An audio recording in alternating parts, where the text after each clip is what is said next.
Afoparo, Afopasi, Afoparo, Afopasi, Aye, Yerono, Dafoparama, Yerono, Dafoparama, Afopamelasi.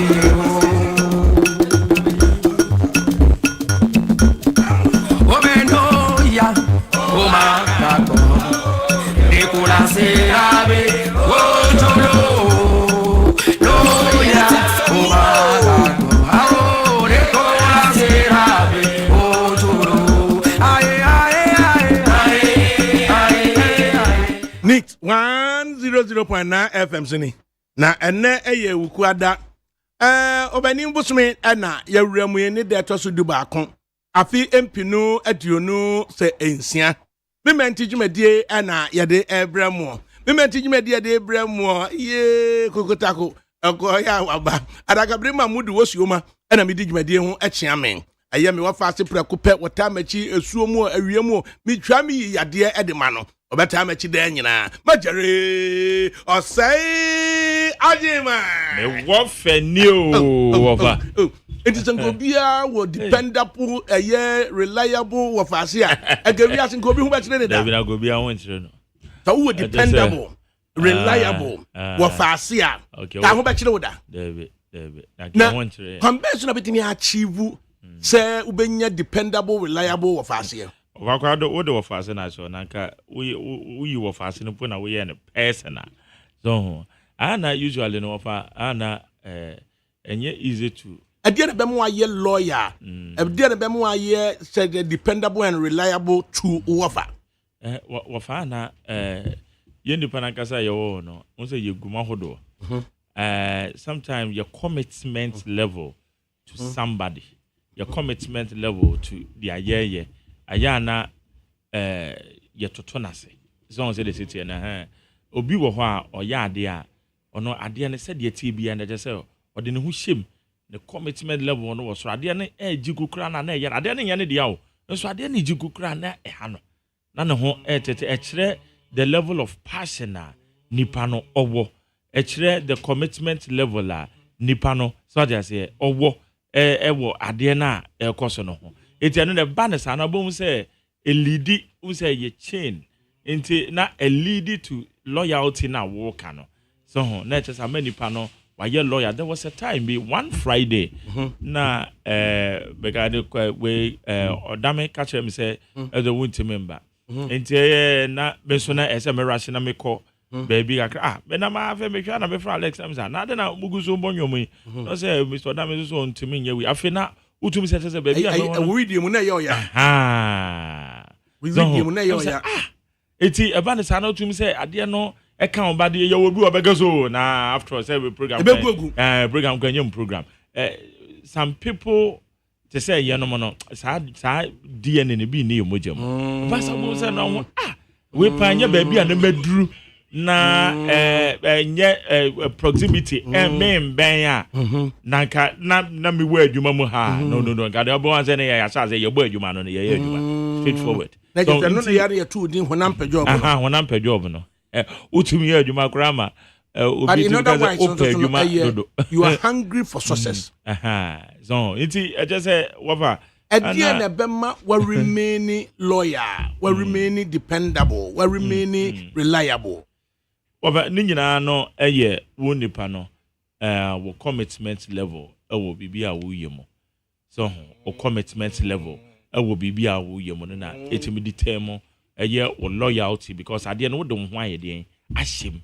Iti eba ne sa na wo remain loyal to opinion bia won ne ade who remain loyal to wadamfo so wadamfo say mfa ho so your ba so your bema so na bia ne ho actually wo share the level of commitment and what them wadamfo no so they say nti say o ko bibi mu kro ko te bia mu kra na wotim so wo akire na say wontimi mu an kra na ye wo ya It's a banner, and I won't say, I did be a will be as the support to the ultimate the support. Na dear na nipa na wo ye lawyer true. Nipa no alternately. A dear na obeya.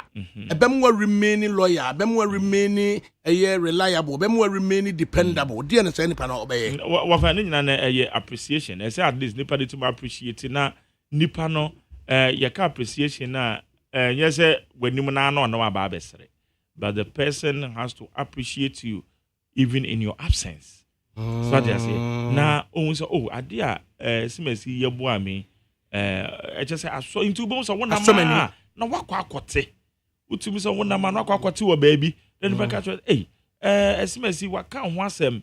Papa says the way I would be support on Sadia no kwa kra to be shin crying. Na when we say nipe adia kra me yemani. So asoneni. It's a banner sana de bia no say your level of commitment to that person. Na do can no man no a commitment and I can a passion. In this no man me no. And as see ano do baby so a obi be ya de ama na ye wo ya. Na what question who say I was saying gusu ye de me ya na. Yeah, it's true. Sometimes you know say ye nipa. Utimi ye ade e de boa wunua bi. Wo kra no wadwen mu ene wakoma mu. Ade na wo ya ma nipa no utum se wo ye se wo ye de aboa nipa no ebra ono so hia se moa no wo ye no so dachi wo so betime hia moa bi wo ba bi so say the city no nti aya na wo ya ade ne de boa nipa esimesi mehu se ade we wakwa ahohiahiem na wakọ no say na metime me level of assistance abetime provided the money nie wo just wo ya wo nwen echirasem wo nwen echirasem o ana sada de ban biti o ya de na onwen echira obi wo ho a o ya de a odwen de ebe firi mu aba ni expectations here immediate sana o say immediate expectations no aye money na handbag na ground but obi wo ho ya de no onwen sa de no onwen wo kra ye far away far away when him said there was a time be on na obi eba mo no hia mo bi ewo one of the institutions in mo but luckily for me na me no obi o and I'm a friend no me friend na it within space of 7 minutes no na nipa no so nipa no me kwa assistant no no de man no and na obi e friend say na ade we awo man nipa unim sika man voje and so man am so man just ade no me nipa na wa na ho akere na odi akoma pa yema nipa no na se nipa no e de akoma boni tuya wo ka how does it feel like wofa it feels very hurtful dwen no na wan hwe ni ya obeka se wo kra no wonye obi papa biem se odi akoma pa so ayi ade ma nipa no ne nipa ne de akoma boni etuya wo ka de hurtful very very say ehyew akomam especially with the intent say ade na wo ye wonnim akomam ennim wadwe mu say ade a me ya ma abranti ade a me ya ma babawe just bibie na ekire akoma pa free will and the free wakomam na waje de ama no na se later nipa no e de boni to awka over ya papa yes wo wasua na kwa akohwe nkwa e no no sua akwa ya sade na ya ya se nyankopon ambem na unipa no sebe ebia wusunsum nya den kakra ebe bubu apre because ya papa chese ba ne sana otum se normal bebre na ekoso so ho normal bebre fam a lot of experiences always say normal way masori and there was a time somewhere time na Jeff Konadu oye Nita director general enti masori na maybe one more parents don ba Magero radio say obetumi abuana nipa woman me wom koy computer science wom koy say Nita dey say no amana enti enam so wom form CV semra enti wom ye na me say wom qualifying kwa dia e bia nyame ya adoma bia wom betimi afa na me so Uncle Jeff simasi say wom ye ma na me de Uncle Jeff ono so hwe mu na so wom qualify ba say no wom nyam bia window window bi ba da wom ya wafa wom koy wom afa so say the city no me manjin any expectation echirasem Bandu e cha some ground. Afedia. Na eti omo eti afi say hey, ofa ne wamo da so ye adwuma o, wamo da so nita. I just say be humo they really omo show appreciation. A time I remember time my wife be free mo na ba ko ma me. Hey, na wa brand away. Show one pay adwuma amount. Amane wo. E da kokko wa no. De wanka ko wa no mo mankasa. Onko na onko ko bi sare na no tia onko ko hwa ne no na onko no aduane bi fa ma no nam so we not necessarily so say it wabu obi ntina there is what I say aha that is just by the way but so oji ade de mo bia usually no ana sometimes yes wo expectation bi you akoma mfaye me sa na me hu no that is how I understand said if you ask na kasa na mama na nantwi aba be kenkan ene chronicle Second Samuel and now what they buy. That's all. Now any kind of you pass that emma a producers of the show. A penny could you damn the baby I will be a yachio. A Mac Jerry so a botchidom. And the new sensation on the block. The name you boys here conquered and 10 this year. A Zion City. Now hospital in the BBB normal hospital of Crepens. I was in the bay. Clinic, natural clinic natural clinic me I say my assassin and I say me refit dey no because usually medru bia na me pentam no betwa me nti be one day bia be she da du na makọ talk kakra makọ talk kakra wo city ni mo na a horse set Las Vegas Las Vegas and now the back so a horse Loref nti all the thing is here the America Las Vegas pa and Ghana so na yet till Loref pa nti na nantwi bo asiakon ene sa akoda ketua wo hwe etoto de emayen abna frema abankro na technical production so sine na so na anu akire no na fe ye de aseda de ama engineering team no achu agbo ai worker etiakọ na jare na abuaje adasankono ma ai sanmra ne say sempro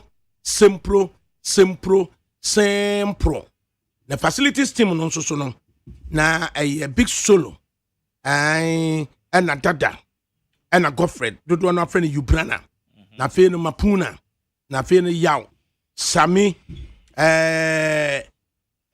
chese Bosco Emrantie ni na mail so na yesare mra ne se tetai na ya hwe bibia eko na fe no yemfa seda esoso emfa emma kunu Ghana na waso yasene emma household ne de be ma de ewom oba de ewom kunu Ghana wode honchon capsules ebre mema emma prostate disorder bia no ade a ene se anajo wada kwansi na jonso adedrew na ukonso so a jonso no untimi nwunso ni nyina wantimi ano wate wani o okwaso na bia san akam osan abetonto obi ho no ma boza anajo obedwonso be 5 6 7 times kwansa na ade achi enna papa be na onyaye uninterrupted sleep be na onyaye ni nyina ne se we over 35 30 40 oko ni nyina na de nyina mo ani nko ho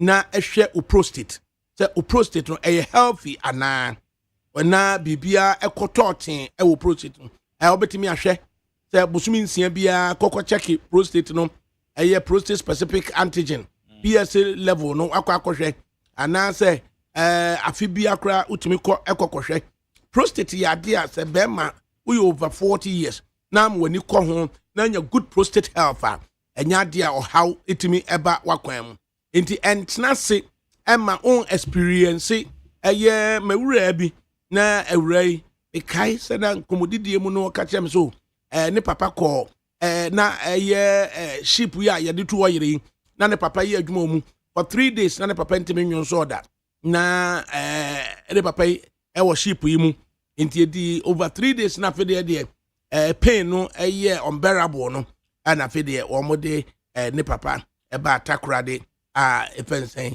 yɛde ɛyɛ catheter ɛbɛhyɛ yɛ ma ne papa de timi empty ne bladder no na you can imagine say dwonso a cow bladder mu a wontimi nwonso na the use of a catheter na de ya no kola wo mu ne say sɛ wo yɛ bɛma bi ne munyamfo bɛma bi na afedie de yɛde wokɔ ne yɛde catheter ne kɔhyɛ wo a nurse ni afeel wo bi kiti na nurse obedi ho agro sa the catheter yi or fix it in place na akokora ubeka weeks anasa obeye den na ofere akwada yi otadua so na akwada yi wo hwe ye nurse fo nkuma amaba wo hwe no mu na obetena se ama wanya eye prostate disorder ama Johnson ntimi ma ama yakasa baba wakuma awi ena emfa emfa catheter ne mfa nhye na dabi kunu Ghana ena ode honchon capsules aba honchon capsules no ni nyina ne se formulation no eye enkofa side effect bi amfa mrew enu nti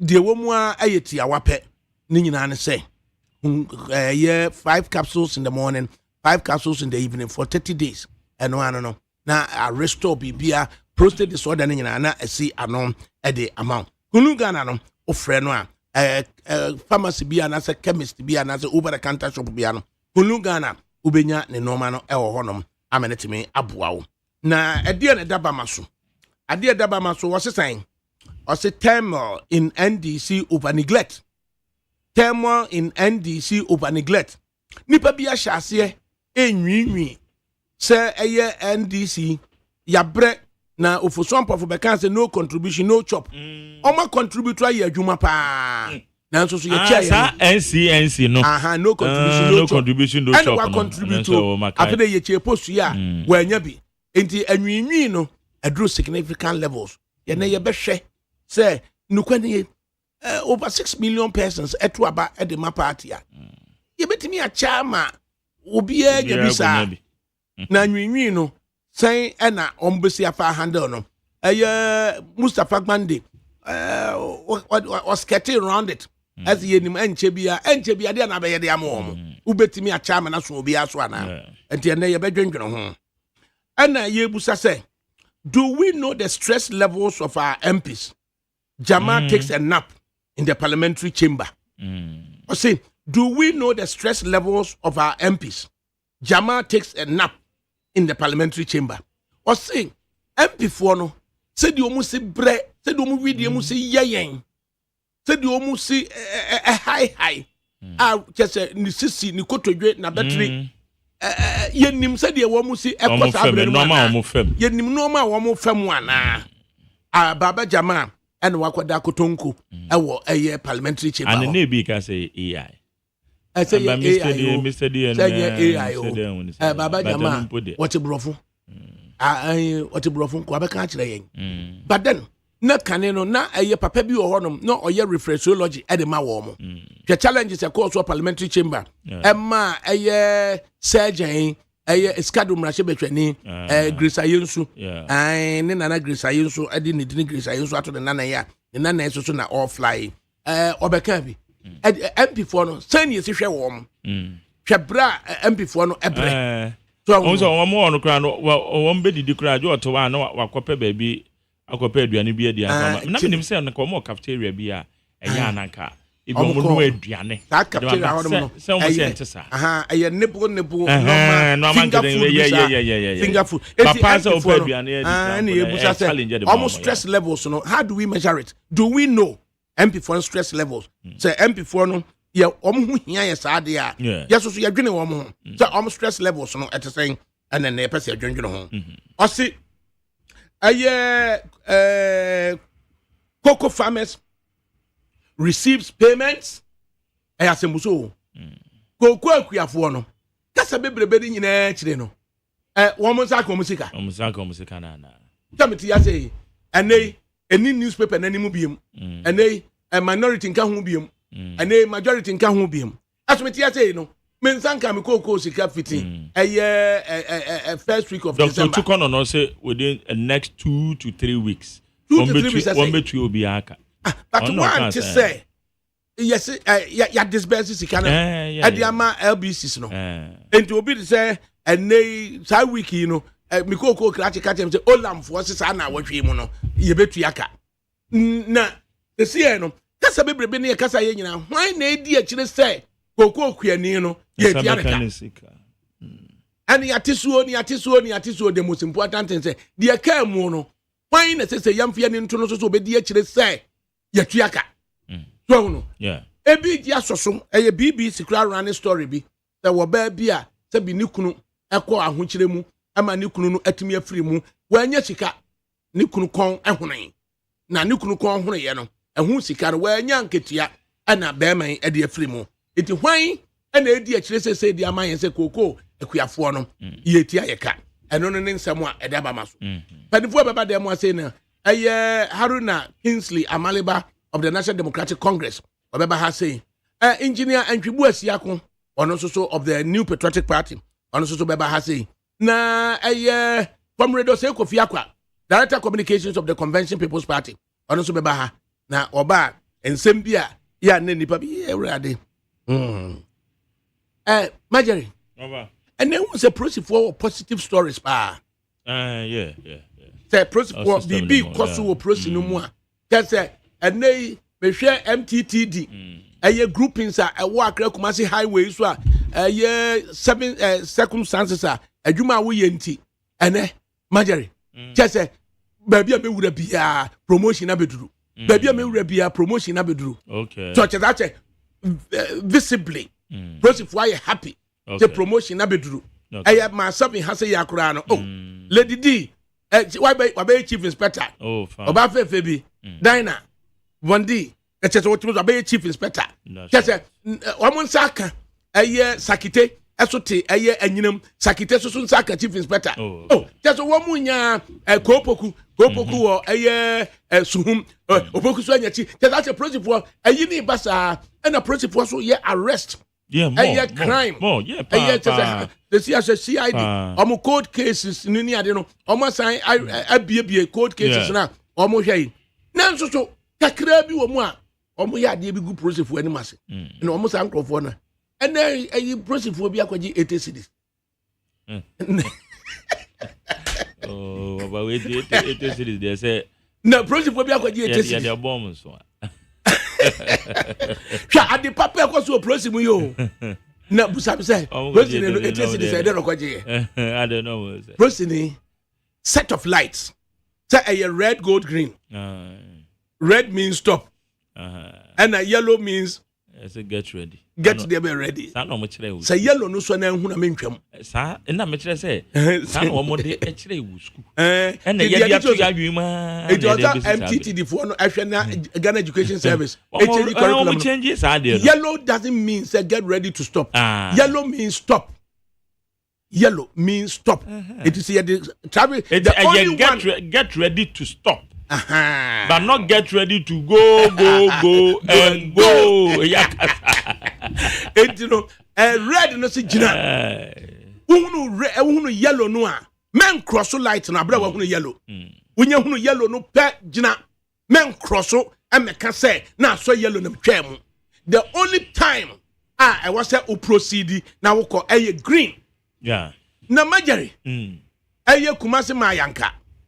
Ahinsan brewe light no green nso okay yellow nso the only one I saw and red red and the process ni akogina ho enti so red no dey say no wagina enti e wo mu na red no kwa na wo mu na hunu say e dey omutimi ko enti no mu na mu yo sa mo so na yellow na ba na sila no mu na mu enti so red na no na agina mfimfia na prosine no na wagina ho asemache na prosine no wantimi ankwaka nche city authorities say such an intersection e wo brewe a bay 200 meters away from Asokwa division yes ankwaka nche city authorities say Zuba mumra meye light no Franco Amrakohine munkanche urban roads ni meye light no light a red ne pen na eso na red no so na nkrofo gina red ni dumu anom de o madwene afa ho say aso green no mko enti aso green no na kwa yellow no a edi do be wan say na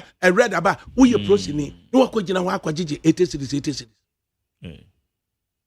enti sa 80 mi manemfa o mo twa photo za ahon wote o ba say e je so no hu say because amber no say your friend yellow and no a prompter and no a prompter ma hu say it say wugina but say amber no so now all of a sudden green as na ade na eduma say no a green crown so it's red in a doom and obi atwam all of a sudden as a red na so now chini pan say uginiska holiday because I don't know a light in me and saying that to say yeah na communicate to the user of ASR so it is say and light and communicate well to the person is it now or continue panels away from so into no dear enjoy it is it in the of other manufa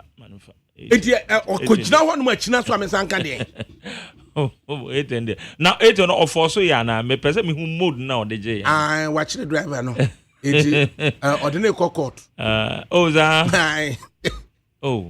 but na say ono so you considerate kakra so ho say light no and communicate well it light and communicate well no the TBI because they are working say ka green impo so there and the green do pay him say do me say prepare say green is so na say amber no kran so a me say green no asai enso yellow no amber no enso red pen na eso and na wo prosi ni wakote ho twen say na make say and can you communicate well you know there e bi say nipa no ya papa bi a one there and say uncle bo situ authority examine na say would nipa na court because who say the money bank na ko ka kire jeje unze du ba bi so driver for no so omu ni bre onso omu bre so over Ghana your court examine dey obi enu a dey yeti we obi be ka say o de me court obi dey ana nipa no so time ni ho e be nipa obetwa kwan obe court nsensem so ye ni e bi kura na wo sabio okwakoye wade bi ehia wo a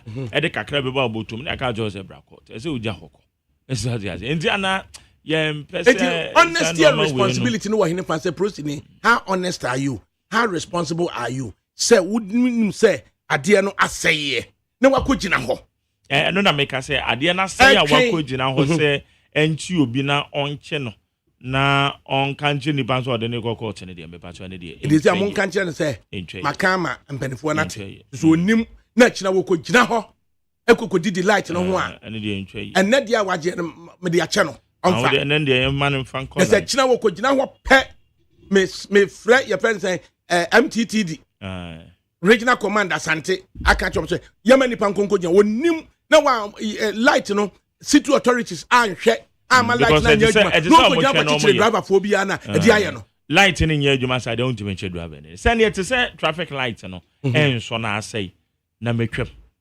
and so that direct traffic ne and now what say emergency vehicles and so ba so we do more we catch us move it no so bia na red and so aso it no number plate and they are one cause our for kwan so and no say number plate na betima indicate imagine we watcham more red light but no emergency the light here adwuma the light here adwuma yeah na prosini gina ho a prosini no e wo tumi e wo light no so the light is so green na prosini say stop also stop yeah light is so red prosini say proceed also prosini prosini no tie prosini ne sene light no eti prosini wakogina ho na say light no e 40 red pen na eso green nso amber nso a one take charge and direct traffic right one take charge and direct traffic na emumu no watimi ayede be atete na say obi a onnimu no na say suddenly red ne ba no kokogina central reservation wa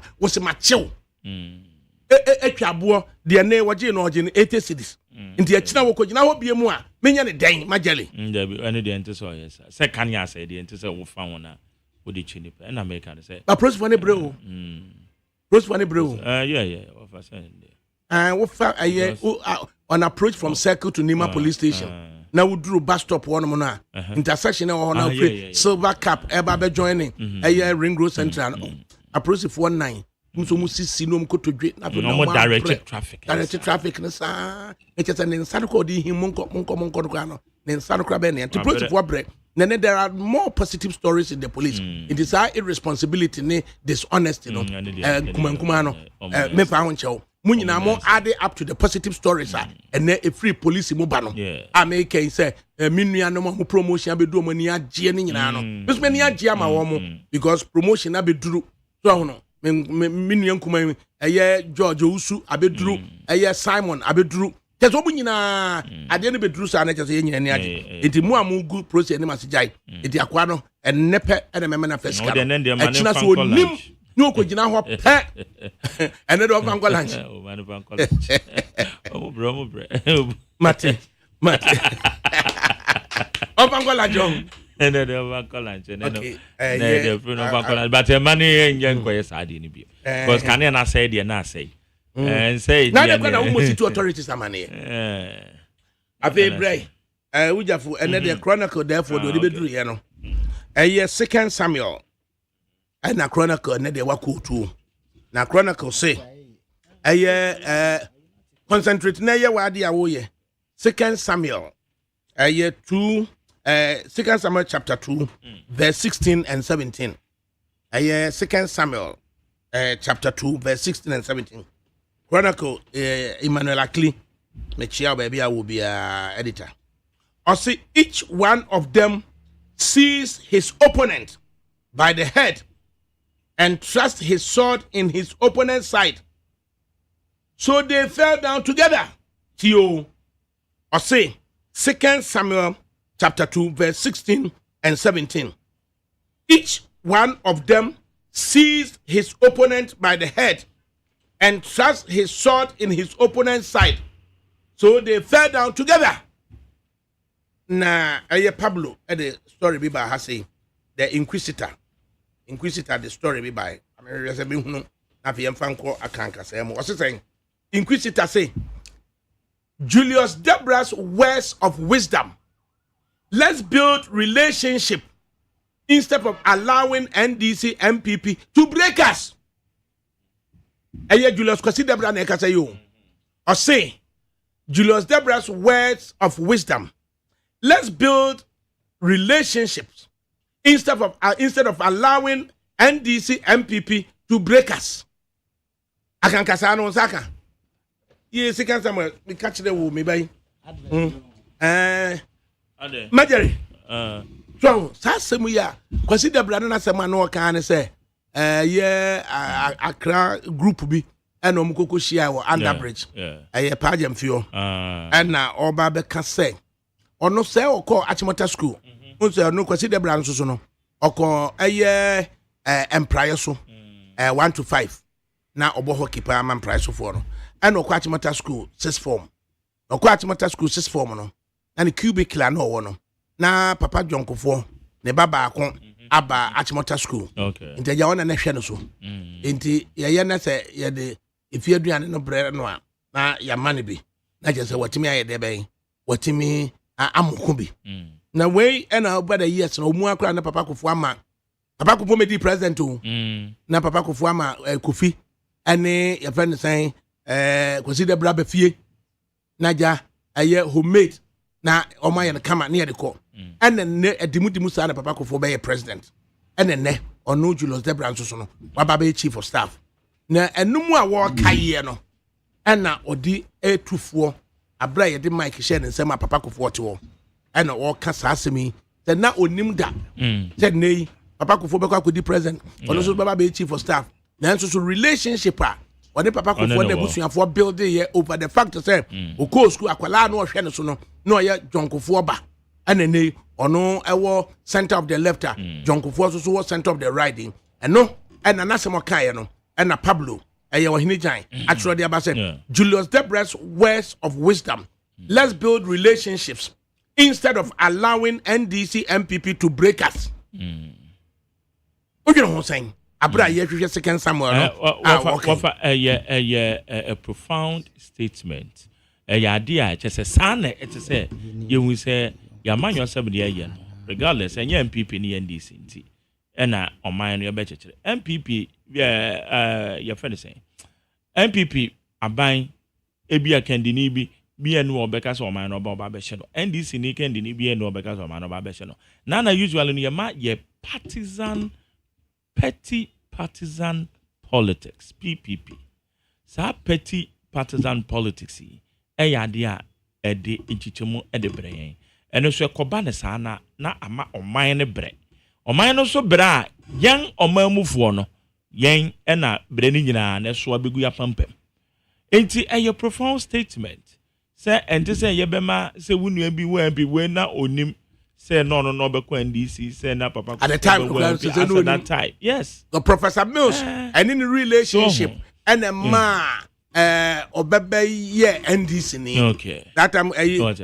Huluje gentleman Ludwig Huluje so and through Professor Mills and a man consider brother be NDC ni it at the time no now he couldn't tell and now no consider brand so no na ne papa no regional cocoa officer in the eastern region so no cocoa board in Sensemu ya na ne papa no regional cocoa officer in the eastern region na national cocoa officer so Mr. Jesse Mr. Jesse no free Asante Mampong so Jesse Asante Mampong chief cocoa officer so Shane papa no chief cocoa officer and regional cocoa officer so Deborah so in the eastern region it will not onim baby obeko as a relationship yankin kind the chronicle but they buy 2 Samuel chapter 2 verse 16 and 17 what's it saying Odifo Samuel ngoma etosumi no etire no ye dunsia etire ni emienu nchichemu ye dunsia no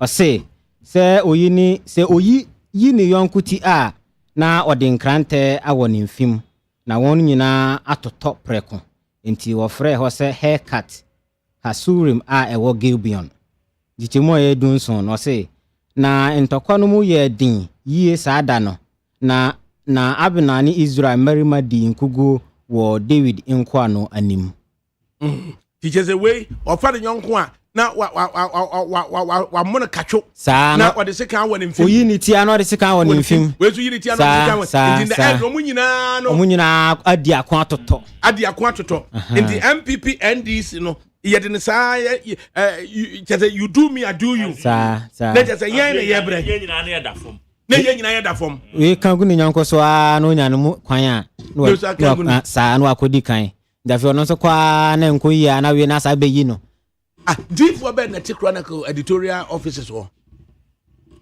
minimum na ofa obi politician bi kan say oman ni hia odifo odwe ho sen so be di oman nanim because oman ni hia difo sa na difo ya yes we be come back be no because as someone walk no I say you twetwe ketre mare o say oyiyi ni yonkuti a na wodinkrante awo ni mfim na wonyina atoto preko enti wo frɛ ɛhɔ sɛ haircut Hasurim a ɛwɔ Gibeon na ntokwa no mu yɛ den saada no na Abna ne Israel marima di nkuguo wo David inkoa no anim can you imagine oyibo buatin na kasa on Facebook live o say atuma na ebehin and odi free buy o say member of the MPP media the SIM card registration is a waste of taxpayers money and odi buy so and Colgate also for please where is the gold and dollars that we saw at Amasamai sir ofanko wonum gold bi no e ko fine away and the yebisa bambofo no national security yeah say no national security for kwa need you ejeju yebisa na ehun update na won ehun ba bia wo galamsey adumso I say and Baba Jamal sleeps snores and dreams in the house we thank God he didn't really fat when you say when you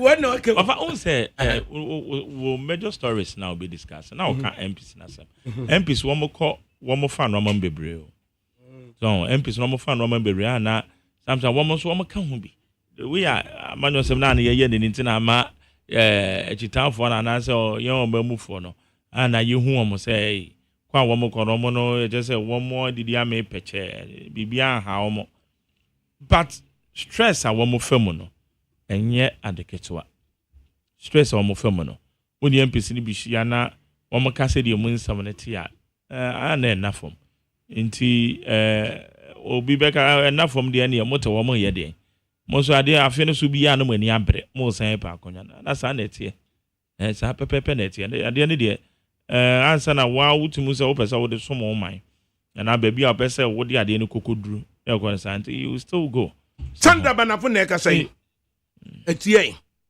Marjorie, use your common sense. Hey! Kenyami Nkoko Fio. ADAKABRI is telling you that the government told Ghanaians that it has released monies for the payment for cocoa farmers. But still, they haven't received any money. And you are there saying Otukono says it will come. How dare you? You make such a statement. Who is Otukono? Must you defend everything? I'm not sure any of your family members is into cocoa farming. Like you won't use Otukono as reference. Otukono onkuta PhD na double PhD cry in agric accounts. It is what for the American say o se na o kase cocoa for no. Wo monsanka o musika. Yeah, I did to one say.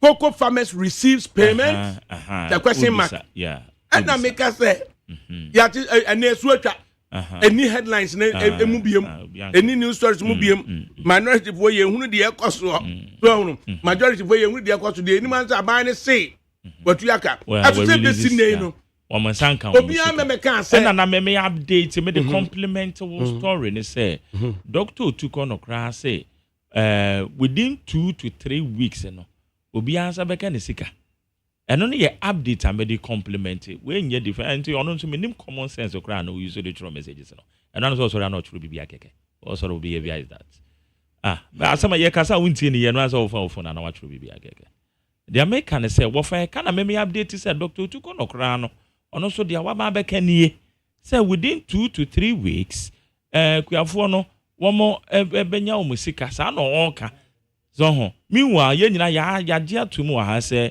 aban ne so o ma release it o ma release na dey na akam nti a sika ne ngongodu akuafo nti it was because you di wo komo ta achetu be so ka kire me say na yateso kra na wo de ta wo se wateso yateso ho asem na ne ye kan de udi kan ensa kan ye no until say na no be bosumi ya say bos na otwemienu na otwemi nsan ya wo se wateso no eno de adentina from November no up to date was my release sika na enso so obi ansan kan na sika ne release afa hefa eno na say your question nti un say na ebi kura ka so na kuafo no mo saka o musika o saka o musika no ti na ma me de Dr. Otuko na some kan na ni 3 days ye no e dey aba because kuafo no san nyina ka o musika anke besi den na waka say within next 2 to 3 weeks kuafo ni nyina say 2 to 3 weeks no sika a process is been now what to be koko how go to yan kan 2 to 3 weeks ade yen no Otuko no na ka kire yen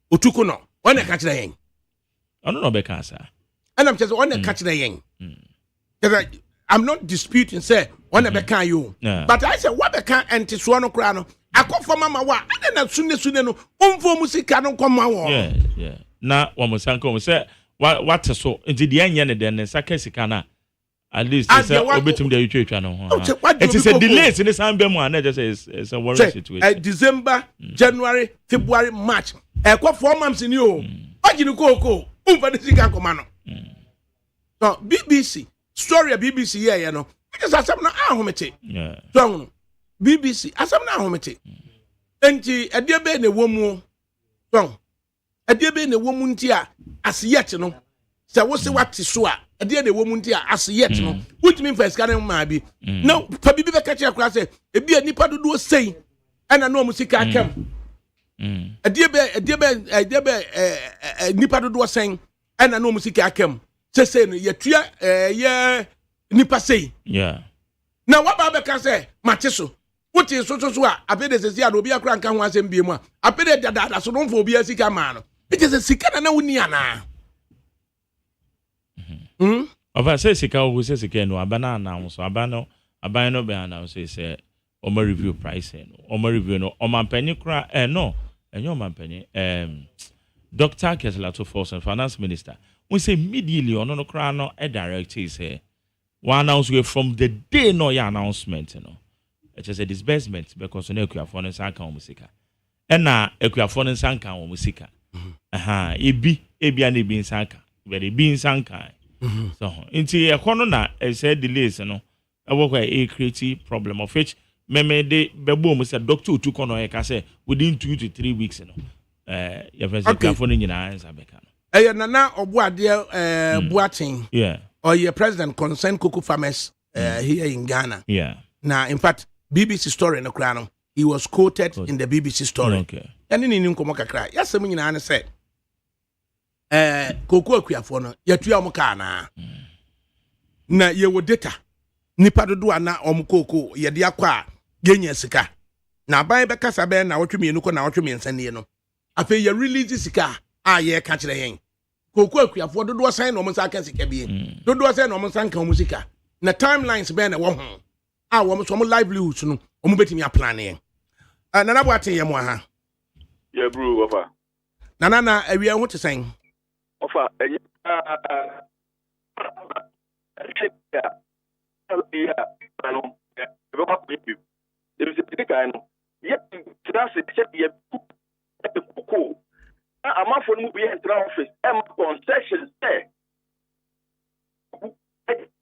nana ya do agina nana ya chimu hu ye ma me kakra agina ye man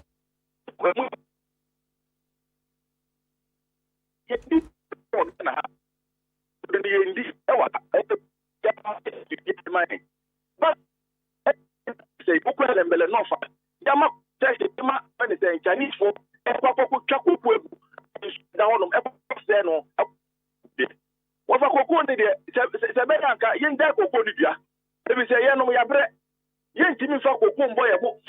protected the cocoa in this country. Now, now my first say, the young cocoa and two from a good day. Minoka said the offer, because I'm a boot to me, if it's a dedica and I shouldn't hear the best woman, why will be? If it's a dedica and Yetica, and the trap a gun of police for, I thought I found the Kika cow. Cocoa is a cow, and the trip is up for when we naka. The sample friends will have a trust high. I protect it, I am safe for. The time you name the difference between the illegal miners and the Galam State. Because the Dicano is the same practice never so. Mining, for so being a mining at your Ghana. Then the young mining so Ghana, I will go for ya. If you're banning sky, and you go for one, you to go. No more for your dear and come with them. And the mark was such a thing from a good year. Or for your shady year, after the year, go ahead, no, I will be a clan cocoa. Nothing the business bedding, ABC. Yo, nana, ye ni kana yam fast da so ma say BBC story a omo bebe ye no wakwa ma akuafo na wasem no so a wokan ye BBC so de to so no na je say ne papam na woka enti koku akuafo nyina ene megina wo manem na ye de aseda ma wo say ubenya obi a okasa ma koku akuafo a obetimi aka asem no ne pono a eto asomo intino yede wasepa abena na me ahwe fitting late November 2025 but me come there personally there na just say a year second week of December 2025 and a koko ratchet I can say or how a wohoni na sikano emma no mo se beba makoko no akwa me nyesika ne mfama Misha siasa me kan ho asem adaroma ososo de wakwafuo mu ho donim koko afuo ya me kan ho asem edise nana ya dimusa di bronya wie koko akuafo ya ni bronya ne bi ana ye de ba ya koko wie se afede koko buo ewo aya amano ni dwaso no abafom nti Ghana aban dimrika ana o se ya no de je bag no 3600 afede o de age 2500 enti ekoye kasa bebre ma minority fo susu gina mu da bi aban na anye ne ye kasa ma oku akuafo yi aban so de nchire mu bai ne nyina ko wie se Ghana mampanyini no kurenie ba bia maso eduro no eje se ya ade na ayede na ma no ama na mpanifo ne ko hia efa saa entiso ne ebeteso no na obi asuro de obedi kan yiniti aka kire Ghana mampanyini se yentiso eso mutimi kokan ena ye de teso yeti su wie ya nana besisi ye kasai eno ane se ye release sika so be na otwemi enuko na otwemi ensanie yɛntimi mɛka nkyɛ sɛ nipa dodoɔ sei ɛna ne yɛkɔɔkɔɔ sika akam na yɛ release sika no dodoɔ sei ɛna yɛnsa yɛtumi atua ɔmo ka na dodoɔ sei ɛna aka yɛde ɛbɛba na bi a timeline sei ɛna yɛde bɛba wosusu sɛ kookoo nsɛm yi yɛfa kookoo akuafoɔ no fofofo fala anaa kookoo akuafoɔ no yɛde buo ma wɔ mo yo medase ofa ebi kan no ɛka no kookoo deɛ a yɛmfa yɛnyɛ hwee yɛmfa Ghana kookoo akuafoɔ mfa nyɛ turumu burubia ɛfiri sɛ deɛ ebi kan no na wohwɛ mpɛmpɛnso a kookoo akuafoɔ akwakoduru ɛne sisi a me no kasa sisi yi sika yi a yɛhwɛ sɛ aban so wɔ release sika na wɔ release no yɛsɛ da ma LBC sɛ ɔmo ntwa kookoo akuafoɔ ka nti ebi sɛ olamfo no ɛne ɛfɛ ne sɛ kookoo ababopa no ɔmo kaka ho sɛ sika na aban de ama ɔmo no anya bia no dɛn na ɔmo de sika no yɛ ɔmo de yɛ mu business anaasɛ sika no ɛmbaayɛ ɛna aban sa aba because yɛhu no pɛ wɔ mu sisi aban so de sika aba akuafoɔ yɛnsa ka yɛdɛn ɛnka yɛ sika yɛ nti wɔfa sisi apa deɛ small business media ɛɛdene ɛkyerɛ sɛ wokɔ baabi te sɛ new degate eastern region hɔ nom kɔ anɔpɛ yɛapem so a sika ne maayɛ wosi abɔ ɔmabakɔbɔ ɛne yɛtwe ɔmaboɔ so ɔmo te sika ne maayɛ ɔmo si olamfoɔ na ɔmo tɔ ɔmo kookoo olamfoɔ te sika maayɛ nti ɔmo nso mo nya bi a woyɛ dɛ ɔmo de bɛma wɔn nti akɔkɔ yɛ bibie wɔ hɔ a sisi am no ka sɛ yɛnte aseɛ yɛhunu sɛ anyabia no sɛ ɛnyɛ nɔkorɛ sɛ yɛde kookoo sika aba ɛna aban sɛ ɔde kookoo sika no de aba deɛ a yɛnyɛ nkyerɛmu from the finance ministry because the dika no so no menti ni sɛ ɛyɛ yɛakasa yɛ atofoɔ sɛ dr atofoɔ sɛ de bɛtwa nkonto pa ka sɛ sika yɛ dɛn ɔde sika ba nkɔfoɔ a ɔnyɛ dɛn ɔmfa ma wɔn na de sɛn tɔ so bio mu no so de sika ma ɔmo nso a ɛba ne sɛn ɛna to now kookoo akuafoɔ nsa ka wɔn sika yɛasɛ mo ano no wɔfa sɛ akayade a wobɛbie four lines a kookoo akuafoɔ no ma sɛ ebinom aka wɔn sika deɛ a fine because dodoɔ no a menimu no deɛ ɔmo ta yɛ de ɛnka wɔn sika complain sɛ ɛba ɛso nie ɔnɔpɛ mi try sɛ mɛrekye ɛfɛ ne sɛ cocoa board but me nsa nka wɔn a megu so a mehwɛ sɛ me nsa bɛdɛ bɛka mo bi sɛ ɔm sɛ anyabia no sɛn na afa akɔsie akuafoɔ no twa na atwa agyadoɔ sɛ ɔmo nsa nka wɔn sika nti kookoo akuafoɔ de wɔfa yɛfa yɛ anyɛ hwee deɛ ɛbɛyɛ biribi paa deɛ a aka megye di sɛ aka by this time no aka atumi ahu ɛfɛ ne sɛ nsakaeɛ sikasɛ gu yɛ dɛ ɛwɔ yɛ mu but system no kasa yɛ deɛ ɛka sɛ yɛde kookoo akuafoɔ yɛ bibi wɔ ɔman Ghana paa deɛ anameboa enti nana yɛ kan kookoo adwumayɛfoɔ cocoa board adwumayɛfoɔ sɛ November 2025 bosome ne so yɛ sɛ yɛtua wɔ mo ka December 2025 bro nyan mu sɛ yɛtua wɔ mo ka January 2026 sɛ yɛtua wɔ mo ka ɛyɛ February 2025 sɛ yɛtua wɔ mo ka ɛna March yi so a yɛde kɔ no so no sɛ akatua no ɛbɛba na how do they justify ɔmo akatua bosome nie mmiɛnsa ntɛm bosome nan ntɛm ɔmo nsa aka ne kookoo kuyani no brafo bɛ ne yɛ kanti a asateyɛt no aseyɛt no ne nsa nka ne sika ebi sɛ cocoa board bɛma yɛate aseɛ yi a yɛka sɛ ɔmo tie kookoo so ɔmo nte ɔmo akatua so no ɔmo sɛ ɔmo ate ɔmo akatua so nti sɛ ɔmo ate ɔmo akatua so deɛ a na kyerɛ sɛ ɛba ne sɛ na ɔmo tua ɔmo adwumayɛfoɔ ka na yɛ deɛ yɛ kookoo no still a no sika no a yɛsi yɛ release 6.3 billion Ghana cedis no still an 3.32 billion Ghana cedis still an ambeka yɛ sa yɛnim de ntia sika ne ma yɛ wɔfa nti yɛnim ɔmo hyehyɛ yɛ ɔma yɛ sɛ ɛsoro baabi a yɛyɛ sika no ɛkonko ɛna ɛsoro mo nso sika no wɔnko deɛ a yɛde yɛnim ɛfi sɛ nokorɛ paa deɛ woka ɛyɛ baako pɛ sika no ɛmaa yɛ yɛnsa nka sika no yɛ sika no aba nso a ebia LBC na sika no yɛ dɛ ɛwɔ mo nsɛm but sɛ ɛbɛbɛ pie kookoo akuafoɔ paa sɛ mo paa deɛ ɛnyɛ nokorɛ ebi sɛ yɛnsa nka sika yɛ ɛkyɛ sɛ federal damage bɛn ɛna yɛyɛ for the cocoa sector wɔfa sisi a me no kasa yi deɛ agye yɛankasa yɛba randeabi dr randeabi sɛdeɛ wɔaba wɔ sɛ ɔde reform si nneɛma bi bɛba ɛbɛtumi apagya ama kookoo na yɛ attractive no agye sɛ ɔpagya ne mu ebi sɛ mpɛmpɛn so a ɛkɔ yi deɛ amanfoɔ lusu a ne lusu interest ebia ne hyɛ ɛlɛmbɛlɛ yɛma concession a yɛse yɛbɛtwa ɛfɛ ne sɛn yɛbɛtu ɛfam agudie hɔ Chinese fo ɛde ɔmo aba bɛgu hɔ nom a kookoo akuafoɔ hɔ nyinaa ɛtwa agyadoɔ efisɛ de kan no ɛsan so ɛma akuafoɔ no so yɛ dɛ ɛlusu interest sɛ ada na ɛsɛ ɔde kookoo no kora ɛna ɔnyɛ kookoo ne biem ɔbɛgya if said as a personal, I don't know, you're not going to be behind it. Also, Yakuya, Yakuya, the catcher, Piafone said, Mobia Abamu, if the Coco, nothing to move out of the of a semi Cocae, and I'm not paying Macassa Abacum, says Maria, Ubia from Nanausa, I didn't move it. I didn't move out of it, still I think I'm a bankai. Before Soba, or what pet, I said it as I see I jam Scadash Butu. Also, what say Coco, you Chagua. The Betty Panatus, the Samina day.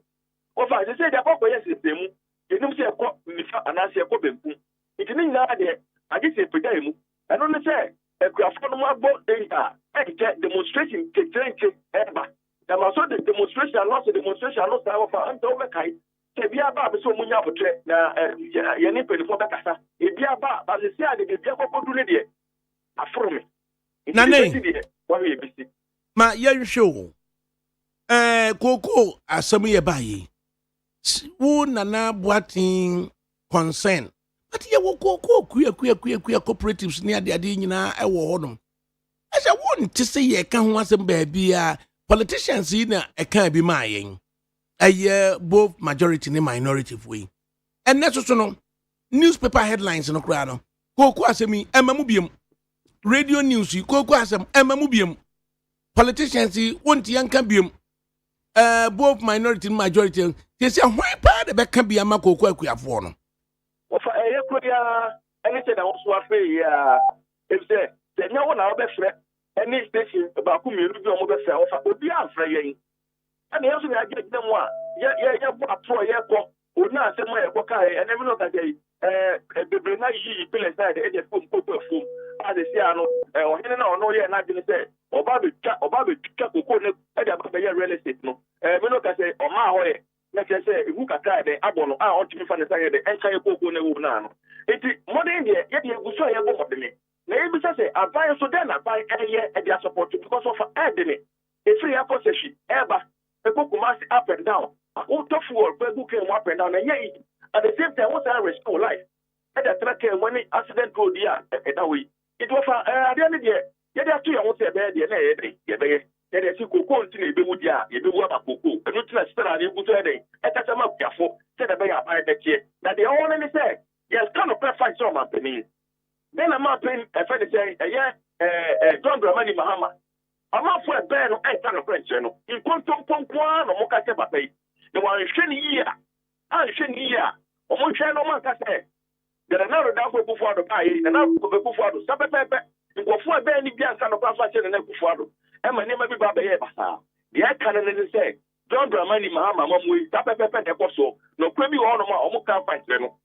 It is Oma who need Padia, not Brasso, or Coco Lapsidia, and not a bit dangerous on his side. If you say, now Brasso and most of the cocoa farmers are the architect say, almost a cocoa details, and what dimension are the end could be before. And yes, you have so much a debida. Yes, she must have the way they see that. The best one said that they are cocoa with Medina, if you cocoa Ghana and their cocoa, it's Yamaho by. A police force when you say, human said they have to protect lives and property. No, the state property, cocoa, the state property, they have to protect. No, almost so I am for airport, Abonia for who buy, and Momodi stay cocoa. It was a day, a papa for you. But the idea say, I am who plan a year who for my, you bet not for dinner, no, and Ghana, my, and I put them up for grapho. I think I was a castle for Frost, Chinese phobia investors in Bisoso, Kojulu, Croc, Cocoa Forum, Tanka, Yamfa, Asasia Coco, no was one, Emma Wom, Yantumu, not Yam Franco Pep, Femagudia. I know I am real. What I make a year, Namina, a penny say, a coy, a real. Now the ordinary say, Elembele North. And I'm the concession, I'm not looking for Phonica, a budding cutter, and to be true from a good year. But I answer my can say, so kita a budding cutter, so kita budding cutter. You have no right to destroy our vegetation. You have no right to destroy our water body. Open say what to all your mind now. I'm going to put for number here. Omuguso omutu obogodwa. You who say I'm going to go to say Joby, and that's how we be before. But now see, I say small scale mining, can't get mining by any can say. Yes, you are now. So one tip of that now. Now, they're about to say, so more shiny year. I don't know me about bomb, so because my dear, you're saying so friendly, bro. and the man should now the pen diago, the make a say and cobra. And cobra 18 or she. Now, Sir Bobaba, the basic woman the Babisi, after the one who are North, it's sweat down on I guess to put your book for 7 months, and you be your Baba the king at same by the end of the good year. Yapokana Yakochia, if it's a body cut, there be that. There is a it's your friend, baby, you're moving to start and a minister for land and mineral resources, or a book of Amakufibua, the constituency. No, and I play my friend P. Kachan, maybe a Kachan, and a week ago, say, demonstration be basso. The percent so no, and I can't say demonstration, we can do the demonstration. Like I said, they are ready for that. It's just a face one squarely. Because you will not give them, not even police or the military can stop us. Because we want them to understand, say, nobody have the right in this country to destroy our vegetation, not even the constitution of this country. So let's say you straight down. As you want here down, say forest down, say cocoa estate crop, never. See a catch on, IDP is a wood in as well. Because one, nobody should there, and they have to prepare, say, we are the citizens of this country, we are not spectators. For the constitution of my citizen right to protect the property of this country. Yeah, I'm a Chinese name, I'm a fan. Yeah, you just rather say, go the yes, 2 or 2 and only 5% and a barrier. 5% spend a barrier. In which civilized country in the world, and a better over 2 or mineral resource. No, just 5%. And the great telling up, so for example, we say, Jono, a woman of the so-called renewal, over 80 euros. Now, we have a 4. How many euros are you paying? We are the enemies of ourselves. We be free baby, and the enemy is within. And not to help them. It says, John Dramani Mahama, no one there. Yet, the people are protected because you know, say, we are the citizens of this country. If they are spectators, they should continue to be the spectators. Yeah, say Ghana. They be protected Ghana. And now we am Ghana Amamrana, Yadi Ebu Maino, a Ghanaian Constitution, Article 41F. Article 41F no Krano, catch the Ghana ABR say, or minor DBR at all times to one among na Bomobai. And to my Constitution no Krana, a brain in an eka say, the Yankin Kai Article 41F no, the dear Article 41F no condition. Nana woka elembele itutrum eka aye forest mu asemino forest kese ba ko danze mamam ankasa forest ya enipa bi kura yese ye kwakose asase na ye de akotu form agudie no na no bomofuo bi ekokum entwe mienu ana okum adoa ba ako ana okum enkrantie mienu ye de nakwa akotu fiase. The Adentina wako ankasa forest num abra ye restricted area akwa kukum emwano akwa wie nana we obaka say social justice na wahene over anything America say we are the people, we make the constitution, we can turn over the constitution, not violent, what I said, but with dialogue we can change it. See, the air can say whether they like it or not, when the citizens or the people or they become aware for themselves. Almost all of them say we don't want it. They don't want it. The ever say catch John Dramani Mahama, and then Abraham say, "Yeah, they didn't buy it. Yeah, they didn't buy it because when say in some work can they make your cano a baba before it's they didn't buy it. But they say I didn't buy it. It never be a cost one over. You want to say in Kay, the thing that they say a power for what power and cannot pray. You go for what power mono a dinner bro and money who no pray womb. The other guy, a branch here, I channel, so I got 2 or 3, and I said, "Oh, forest." It's the lake about Cocoon. Now, Obia, all Baba share forest, did not stay for on the air and she of a which show the papa on me, only the Pakra. Because Slipper be as one of my girls are. It's the more quiet and girls are. It is what we call me as I the other day. And on Mamma Buza at the one, and as a more over some way as I manage. We need the view of the kind of planet to move, and as the kind of species on me. Because what? Just Nana, you're convicting a view. Yeah, you should warrant it in the courtroom. You're convicting a view. They have to be very careful.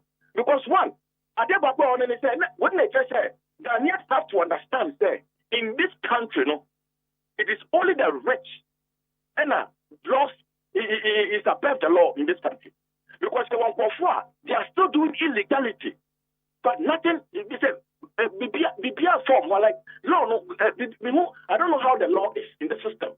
In the end, you're careful because Baba, now the encourage get them say so much. The encourage be never violent or baby. Get them run away my Ghana no. And the encourage say everyone to Chima and your papa. In the end, if you say there's no civilized country in the world, and I'm better say yes, say woman do. Yes, say woman start. It's as you may be this for one on your side, Stano. How much high or much you know the kind of people that they are. You know the kind of leadership that they are. You know the kind of planet to where the Umufis war. If they are the okay, don't Ramani Mahama, or find any family. It only not to change. No more, you have a saying, I'm not for one. And then go for the attack on it. Into move from when you are. Setting a general beside there, they have to be very careful because you also go according to the Constitution. Constitution is my right to prosecute. Constitution is my right to arrest. The best citizen arrest. And that citizen arrest, I people should be very careful and until it's the big I know, neutral. Because when you're neutral, the whole Ghana will know that he's not a neutral person. And if the masses wake up, they can't control. And then the idea is to be very careful. Because, you're not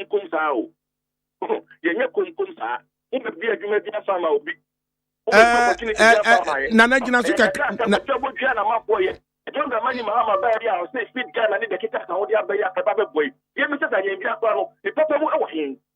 Nana Jinasuka Krebi Mamina, Majorin King Kind, the Ghanaian Constitution, no, Article 41 F, no, the DNA or Honum. Maji.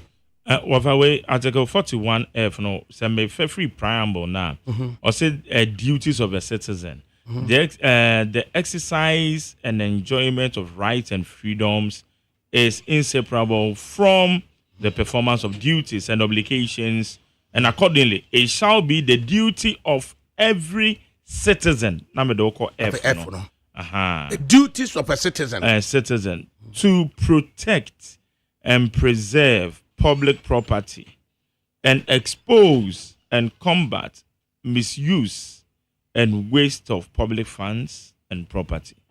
Nana Crawford Broffy, Achimata for man, what a bravo dear, or to protect and preserve public property. And it's like I say, you protect your forest. Yeah, share my that in the money upon Boseno. And Cobra, the Yashamo Master, the Ajacano, you're buying. If they have to be very careful because the masses never know, police cannot even hold it. The military cannot even hold it. And I'm so disappointed in the military and the police. The security service in this country. Nana Fafra, I am so disappointed. I am here, who say, Ghana, I don't hear now. And we have the security from what say, if you're not going to if they are not doing their right thing. They are not doing the thing that is supposed to be right. Because they are supposed to protect lives and property. And are they protecting the property of this country? Now, no. And what I'm saying, yeah, the 2 million shares according to the Constitution are protected and they are preserved the property of this country. So nobody there, not even the president, have that power to command someone from where they're getting. And then they start there. And then that offer. The best and the best, and then the Constitution heading, they will show by the paper. Yeah, they see a map the police for the bomb because Ghana map penny dada, and another double for us. We should be citizens but not spectators.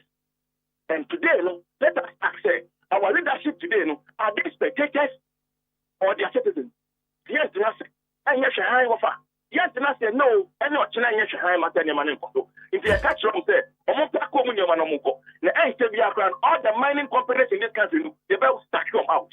Because one, yes, and I say, I'm 5%. The centers they have no right to mine in this country, all because, the license to operate here. It is dubious. It is not proper. We need a good lawyer in this country. There's a lawyer near, lawyer near, Ghana, Komaso. Sorry, I'm supporting. I'm a media property. And never say, your lawyer, Papa or Ghana. And never say, Ghana violate and you want because of FPP and this. And you want because of their selfish interest. And you want because they want to make money. But also, you want to be protected to protect the country of Ghana. Oh, the lawyer for me, and Nana, almost your best power Ghana. I said the bestest lawyers of Ghana. William Kusini party. Why? Inti yemekwa akope William Kusini party na me de oma bro. Why? Of all the and I catch the pan and maybe if you up to by Monday there, we are my basic. That's it. Nyamisha nana. Right.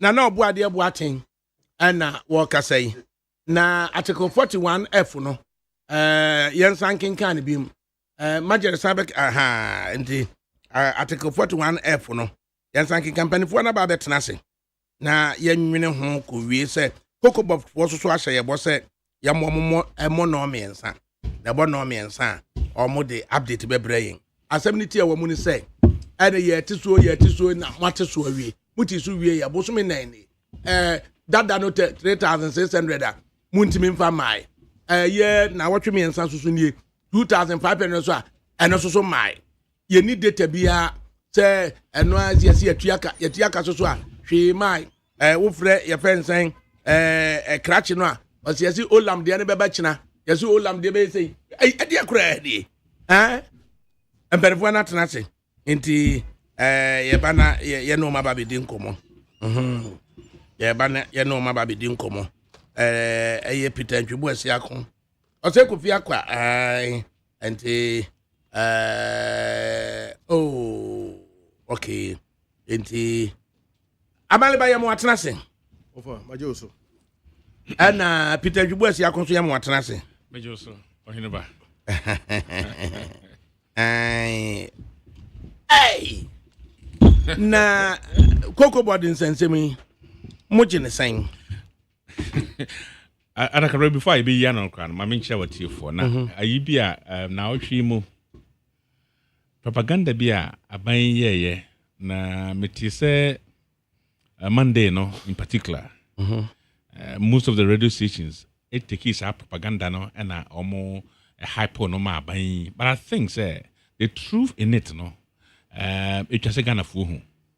As a betabon thing say a buying say was spending 1.5 million Ghana cedis for the celebration of Independence Day. Meboa. Like a sort of you see, na omo edi gaya sum say previously no a buying na or no say celebrity Independence Day na.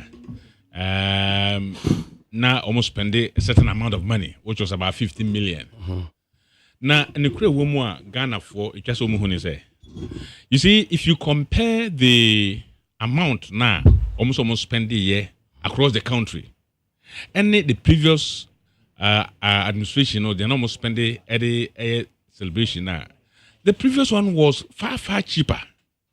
The 1.5 million is what was used at the presidency. What about the district? ADAKABRI, information you watch, they say. Every district be almost a celebrity independence. No. Each of them spent an average of 200,000 Ghana cedis. ADAKABRI, now, if you multiply the 200,000 cities, by 261 districts, Ghana, that is more than 52 million Ghana cedis. More than 52 million Ghana cedis. And I buy one day, spend the year for the celebration of Independence Day. As compared to time and centralized now, the region and one region near Yefriho. At this district this time, each of them spent an average of 200,000 Ghana plus the 1.5 million are buying so celebrate or UCA or Accra. So that is more than 53 million Ghana cedis, and they spend the year on the day of Independence Day night celebration. So which is which? It is our propaganda number one thing say a buying no spending only 1.5 million. That was a lie. The truth is hidden. Each district spent more than 200,000 Ghana cedis. So if you multiply by 261 districts across the country, that is more than 52 million. So that is the actual, and this money was borne by the regional and then the regional coordinating council and then the district coordinating council. So I say, so why do we do that propaganda as if say somebody has saved money. I mean, sometimes mama you need to grandma your home. Amalaba who be bika. Who be kapa. But onu so unko utumrika udi first. Unko utumrika. Udi first. Na unko utumrika sa wan na ewe. You see, engineer otia unko utumrika udi first. Unko utumrika sa wan na ewe. Asem na yi ne ho ano. Asem na yi ne ho ano. But officer engineer tia so onu figure wanya. Uya no he. Where is the source? Government in the whole country are spending 52 million Ghana cedis to celebrate the independence celebration, far excess, according to him, to the almost spending when they were in power.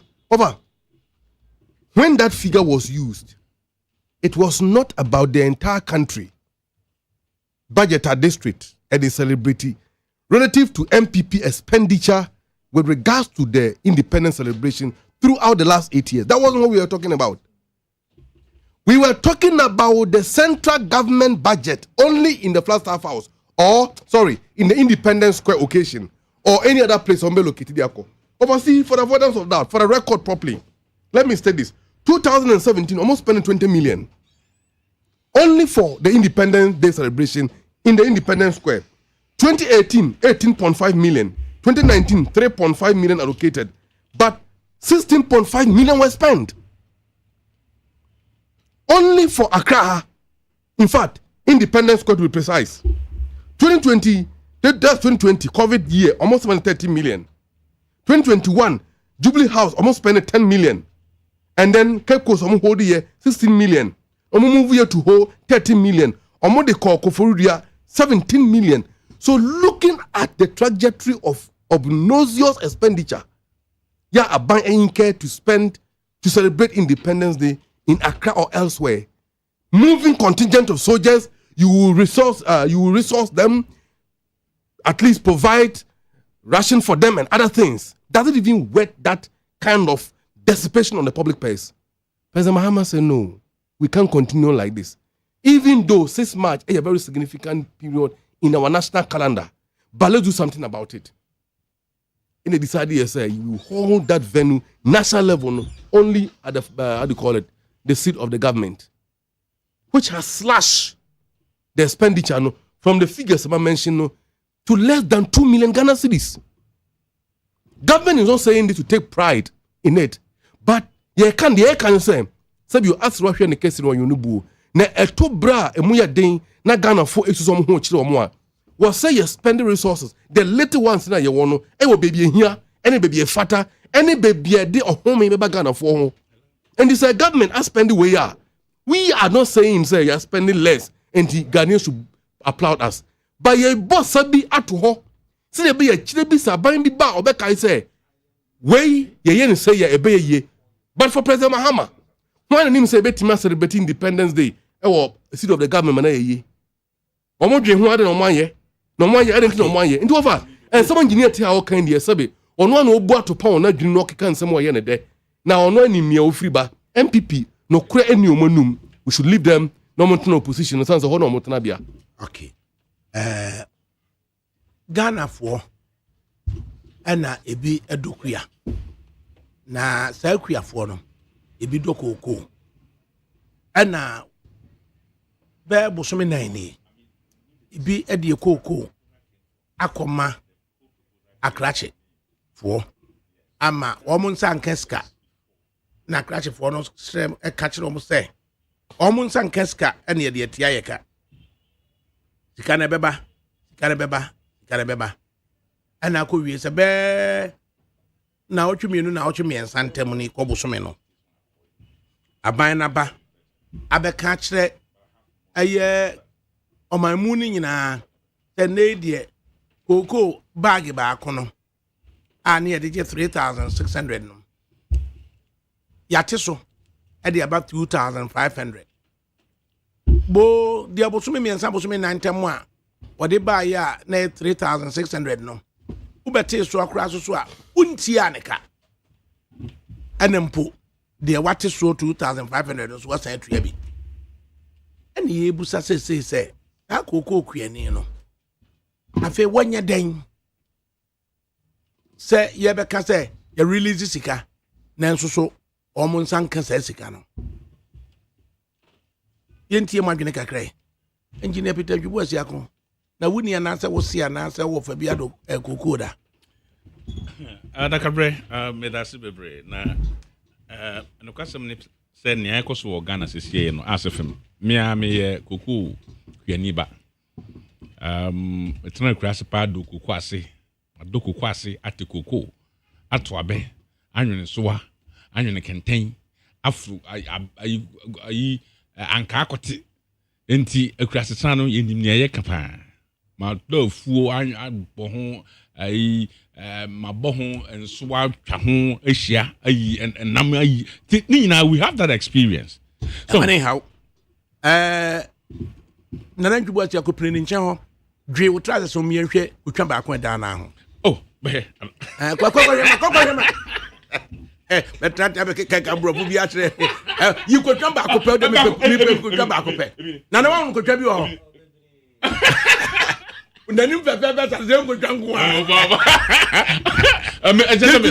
ajesa me Ghana ni so na enu kwase mu say ADAKABRI ni ayeko sisi no say ya fa Ghana yen koko farmers ya fa omo nomum awo Ghana ha na aban tumi a ewo say obi beto koko wo Ghana ha ni nyina na de hye aban nsa and for that matter that power of attorney that has been entrusted into the hands of the government to have the monopoly to buy cocoa. Say Ghana ni bia ni hu kwan so boto cocoa na odi free Ghana ha akwa no no aban etwase ni decision bi obeteki afa cocoa ho no etwase eboa ema akuafo no mom etide but na omo ye ide asefim pa because indeed mona mo se ewiase nyina cocoa ebo so ate ansa na no so no na mato cocoa ni bi Oma koko no eyo mo dia mo toye no eso ate na mate so a oma mo to koko no ma mo mo to koko ma mo na omo nsuzu akotena fia omo twense mbutu omo kana anesika nso mo fa mo in fact say wo hwe ne ekoso sesi the current finance minister ne modima obo any the previous finance minister na I think say sa ebimo asema no mo kan say Oforiata waye bibi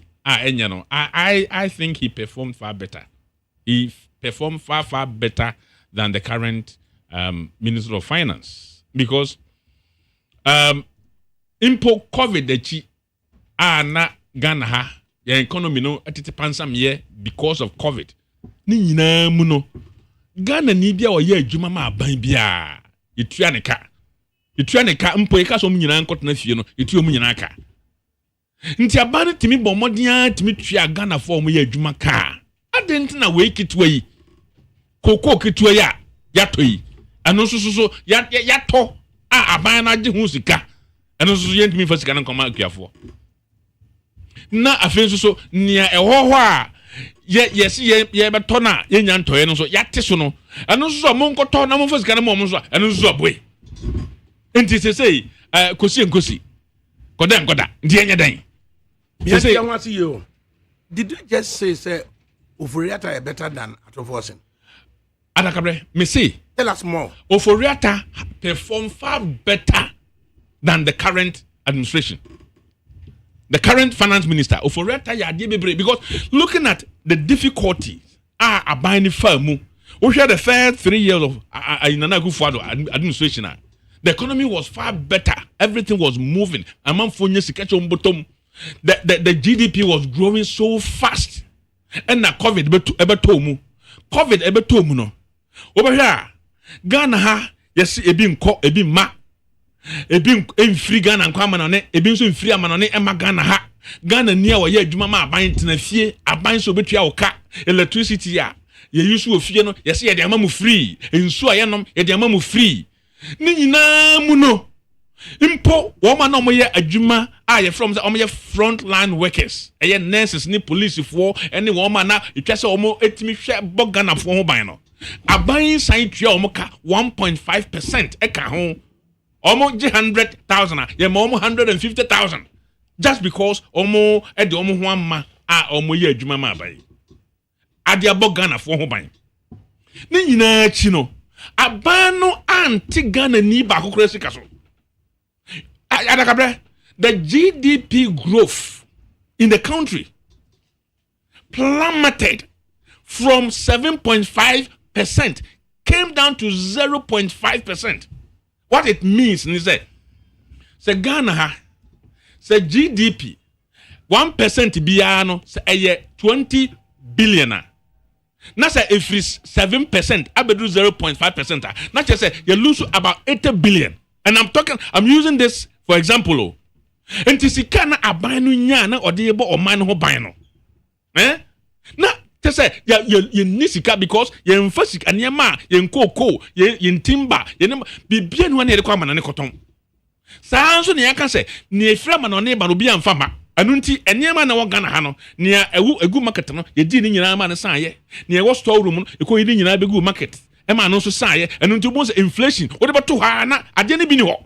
Nti nipa bebre na pushi so omokwakoto na ema inflation ne cost ro ne nyina chi oforia tatimi hwe ya se Ghana ha economy no yensansom yempega ema etimi pega si ni nan so. In fact they needed to take some difficult decisions including decision say Ghana ha wo ma na omrom sika akoto treasury bill e wo aban ho na omoji ho nsihu no aban ne say in fact enuanam Ghana for say ka say nsihu na ye de mamu no nsihu no nko o say all the 100,000 and I beto treasury bill e wa ban ho na say nsihu wo ho no e ye 20% and e dey ka ho a ye be ma 120,000 no aban no say the ka say ye bobo ni nyina ta 20,000 e ka ho no ye ka say ni nyina e mamu a e be ye dia ma aban no because aban no ni sika anu nti ye nte so kakra ne mfamra be say 7%.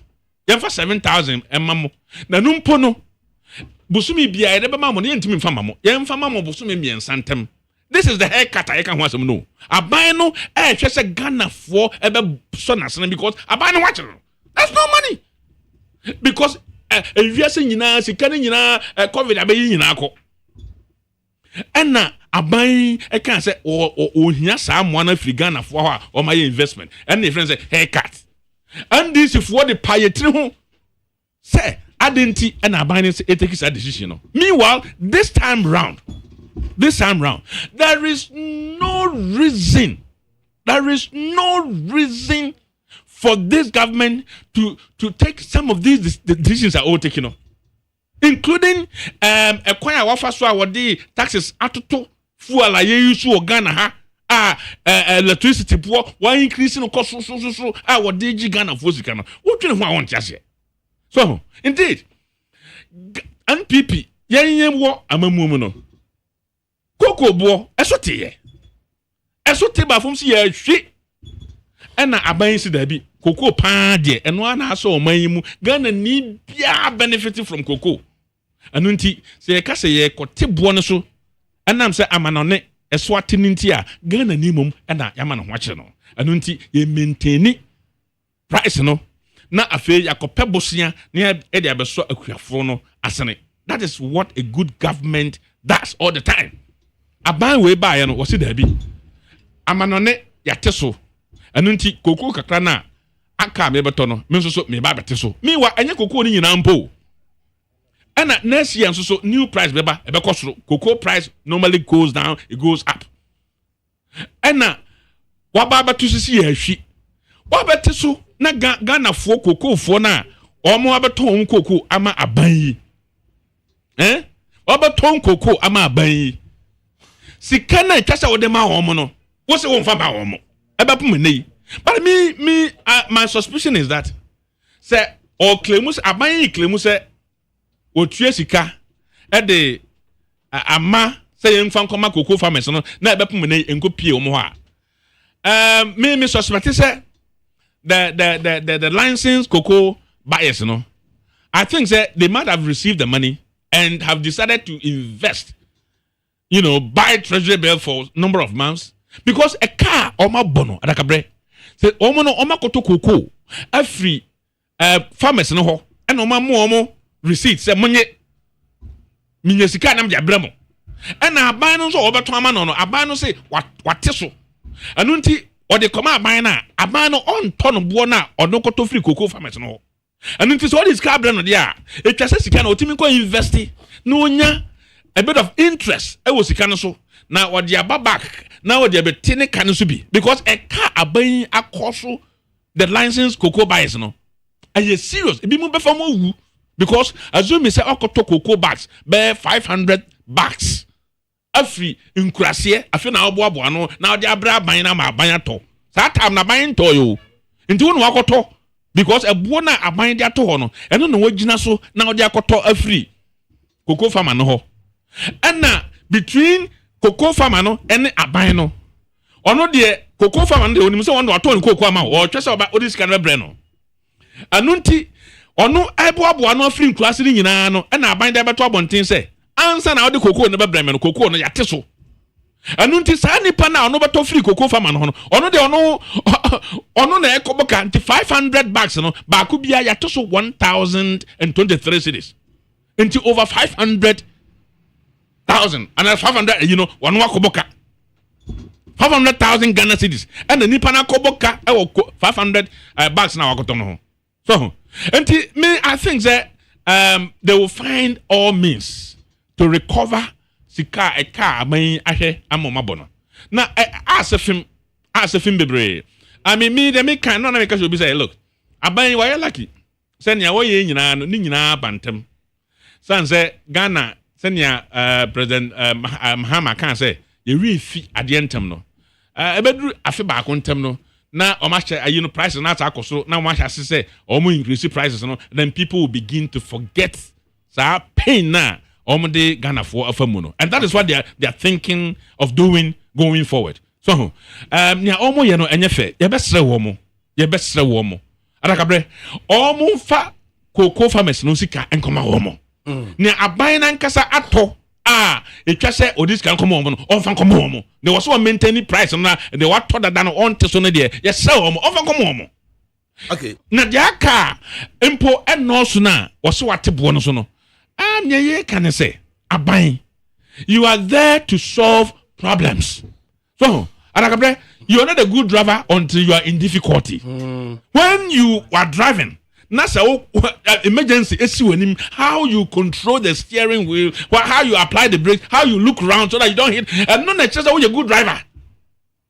So your government what being now difficult times no a honey who decisions I will take I mean who's a buying wapping a bin and people you know and na go for that some back one can I say COVID aba US nyina Italy nipa be 1,500 people ewu UK 1,700 people ewu a day Ghana ha yenso take decision bi e be nipa wu bebre na ye ka se enam se sika ye de bebo oman ho ban no yemma sika na be hye de yemma nipa ngu ye be nipa atena semom na sika na hye sanse amalibamrem sanse sika de nipa na epe we have the mind ye betumi atimi aboama economy na say impo etitofoma ye betumi apagya no ye won mind de beye enu nti obehwa GDP ba from 0.5 no akufo do aban timi pagya ikosura ma ne koduru 5.7 ansa na ye free aban mu na nu ye and this year nka we kebe ndin ayi se ton adakabra wo ba keba bet fa ne akoton na ache sika na di and this aban engineer Anjubu Asiakon of the New Patriotic Party na yatene na asema daba maso nyina ye se kuku akuafo na be se bosome miensa bosome 9 tem ne no o musika akamu na enu akiri kwa yebete se be na wotwe bienu na wotwe miensa ntem yate ebo no so yate so ade ka mu dadada no so a yesi yi sika se mfankoti yeka eso unhunu de o sene saka ne sika ene de ne sanka ne sika eno ho adwendwene ye adwendwene ya Anjubu Asiakon be kasa afedie former finance minister Kenneth Nana ya kuntunkunkun ufuriata ene oda ice fukukum wa America no far better than atu forcia otifie mi no aduane mani dia onna baabia amaleba mi ntie so wo mu ayi bia me pese metie asem yasi o Kokokuafo no mo se omo sanka omo sika na se o interview we see I want it answer one to Yanyante. omo music kanya omo sanka music Kawasam. so busa asem dey Oh, please, me busa o. I'm a moderator. Amaliba, But me am here. yeah. Misika womb Okay. a little over 90,000 Okay. since a year, second week of December. Okay. A year cratchy. Wana. A Jusu municipality. Wunya Sikano and Famai. Okay. The last communication, a year nano fiada. No catch him said, da. You see, Olam for say district the beer a beba. Okay. Now, before then, also, no, Nana Obuadi Boating was meaning collaborating more. Okay. And empty and a man. Very well. Cocoa bob. Very well. Of Matuasi. The Obabaka made them in Saka Music and Saka and Very well. Very well. I'll be Sibane. Very well. Matuasi. But engineer my clue no ha. Was this cano maje, but they have invested it. Only at treasury bills. my suspicion that was Fine. my suspicion I didn't say That's so okay. much That's okay. That's okay. That's okay. and I have That's every okay. right to have Please. suspicion What is that? no I'm just You trying don't to have tell you self-control. no I'm just trying to tell you what I think In fact, ati for Quebec as on kwana obaye. Nso mi wa habi. Omo temi I say nka. what time beba Go me time aso ntima me nto aso. Oh. Engineer confirm wa ha. Say Sikaromaje, but they have invested it. Allegation no ma wa ha no. Of which I believe that he's not lying. From my knowledge, and the last time I checked, government are releasing over 2 billion Ghana cedis at the Ama Cocoa Board. and you're not correct And Cocoa Board have given it to the LBCs. it's not So engineer can say LBCs na Jisikano no more investment just to recoup a profit before they pay cocoa farmers in India. I think that allegation is valid. He is alleging. I am expecting the LBCs to come and disprove him. I'll leave that matter there. After all, and you're answering free engineer. That's issue number one. Number two, engineer. You see, I respect you. A kamimi yemwa kabaumia for running mate kwa kebebwa, but just that party no any party papa into running mate the obeya. For the avoidance of doubt, and throw what Chowa hasn't said. Mumuwa bem Cocoa Board, in fact, say world market. Eso ti hum meboa. Wa woni wasem. it's what Afebenya 2017 2017. That's a lie. what do you mean by the lie Over cocoa price from 2017 air by no nie. 2017 2018. 2017 year now was 2029. 2020 2018 equal 2294. That's dollars. 2019 equal 2341. 2020 equal 2370. 2021 2460. 2022 2339. 2023 258. From 2369 to 258. Then 2019 so 2024 7,391. 2024 7,391. Every bank 2016 is saying 2017 was 2016 is saying but you're comparing so you have to compare with the year before you cannot start from 2017 Maninya uninterrupted access. no ADAKABRI but Can I continue? starting from Can I continue? 2017 I am talking about your period. no my Namu period near but Bam I've said 2017. I've said Namu near Bam 2017 2017. the price went down so you have to compare with a year before Stop that. Amaliba, Over. mami break kakra bi. Na me ni kuku krache eni nkomo kakra. Okay. Krache mo ha. Bako nana, Na ho te san. eyo nana. Fiti November, December, January, February, besi March ya yadru mu no. Kuku krache wa mani hunu ne san. Yamanya ni say ya toko kono ya debi akọ. Up to now, ya TV but the of moment mo but ya na de de what am say. We say chomo 20th ansana. Mo de ya chile bumai. Olam na wodi koko ne ko. Na Olam for the day na o maka akire wo. Almost month 20th of this month. I'm so moon try to 20th of this month no be pesca dia mamo. Aha. Na kuafo na waji wo mu koko no wo no mo ntem asem te sen. Ebi de secretary on ebi a mo kana ebi mo tu yan cho dem. Mo ha kaka. Na dia na ma adwane kwetena na wo kumase. Ah, se pressure no bi. Pressure ninti. Ah. Na olamfo no omo atua ebi de ama wo mo different districts ana.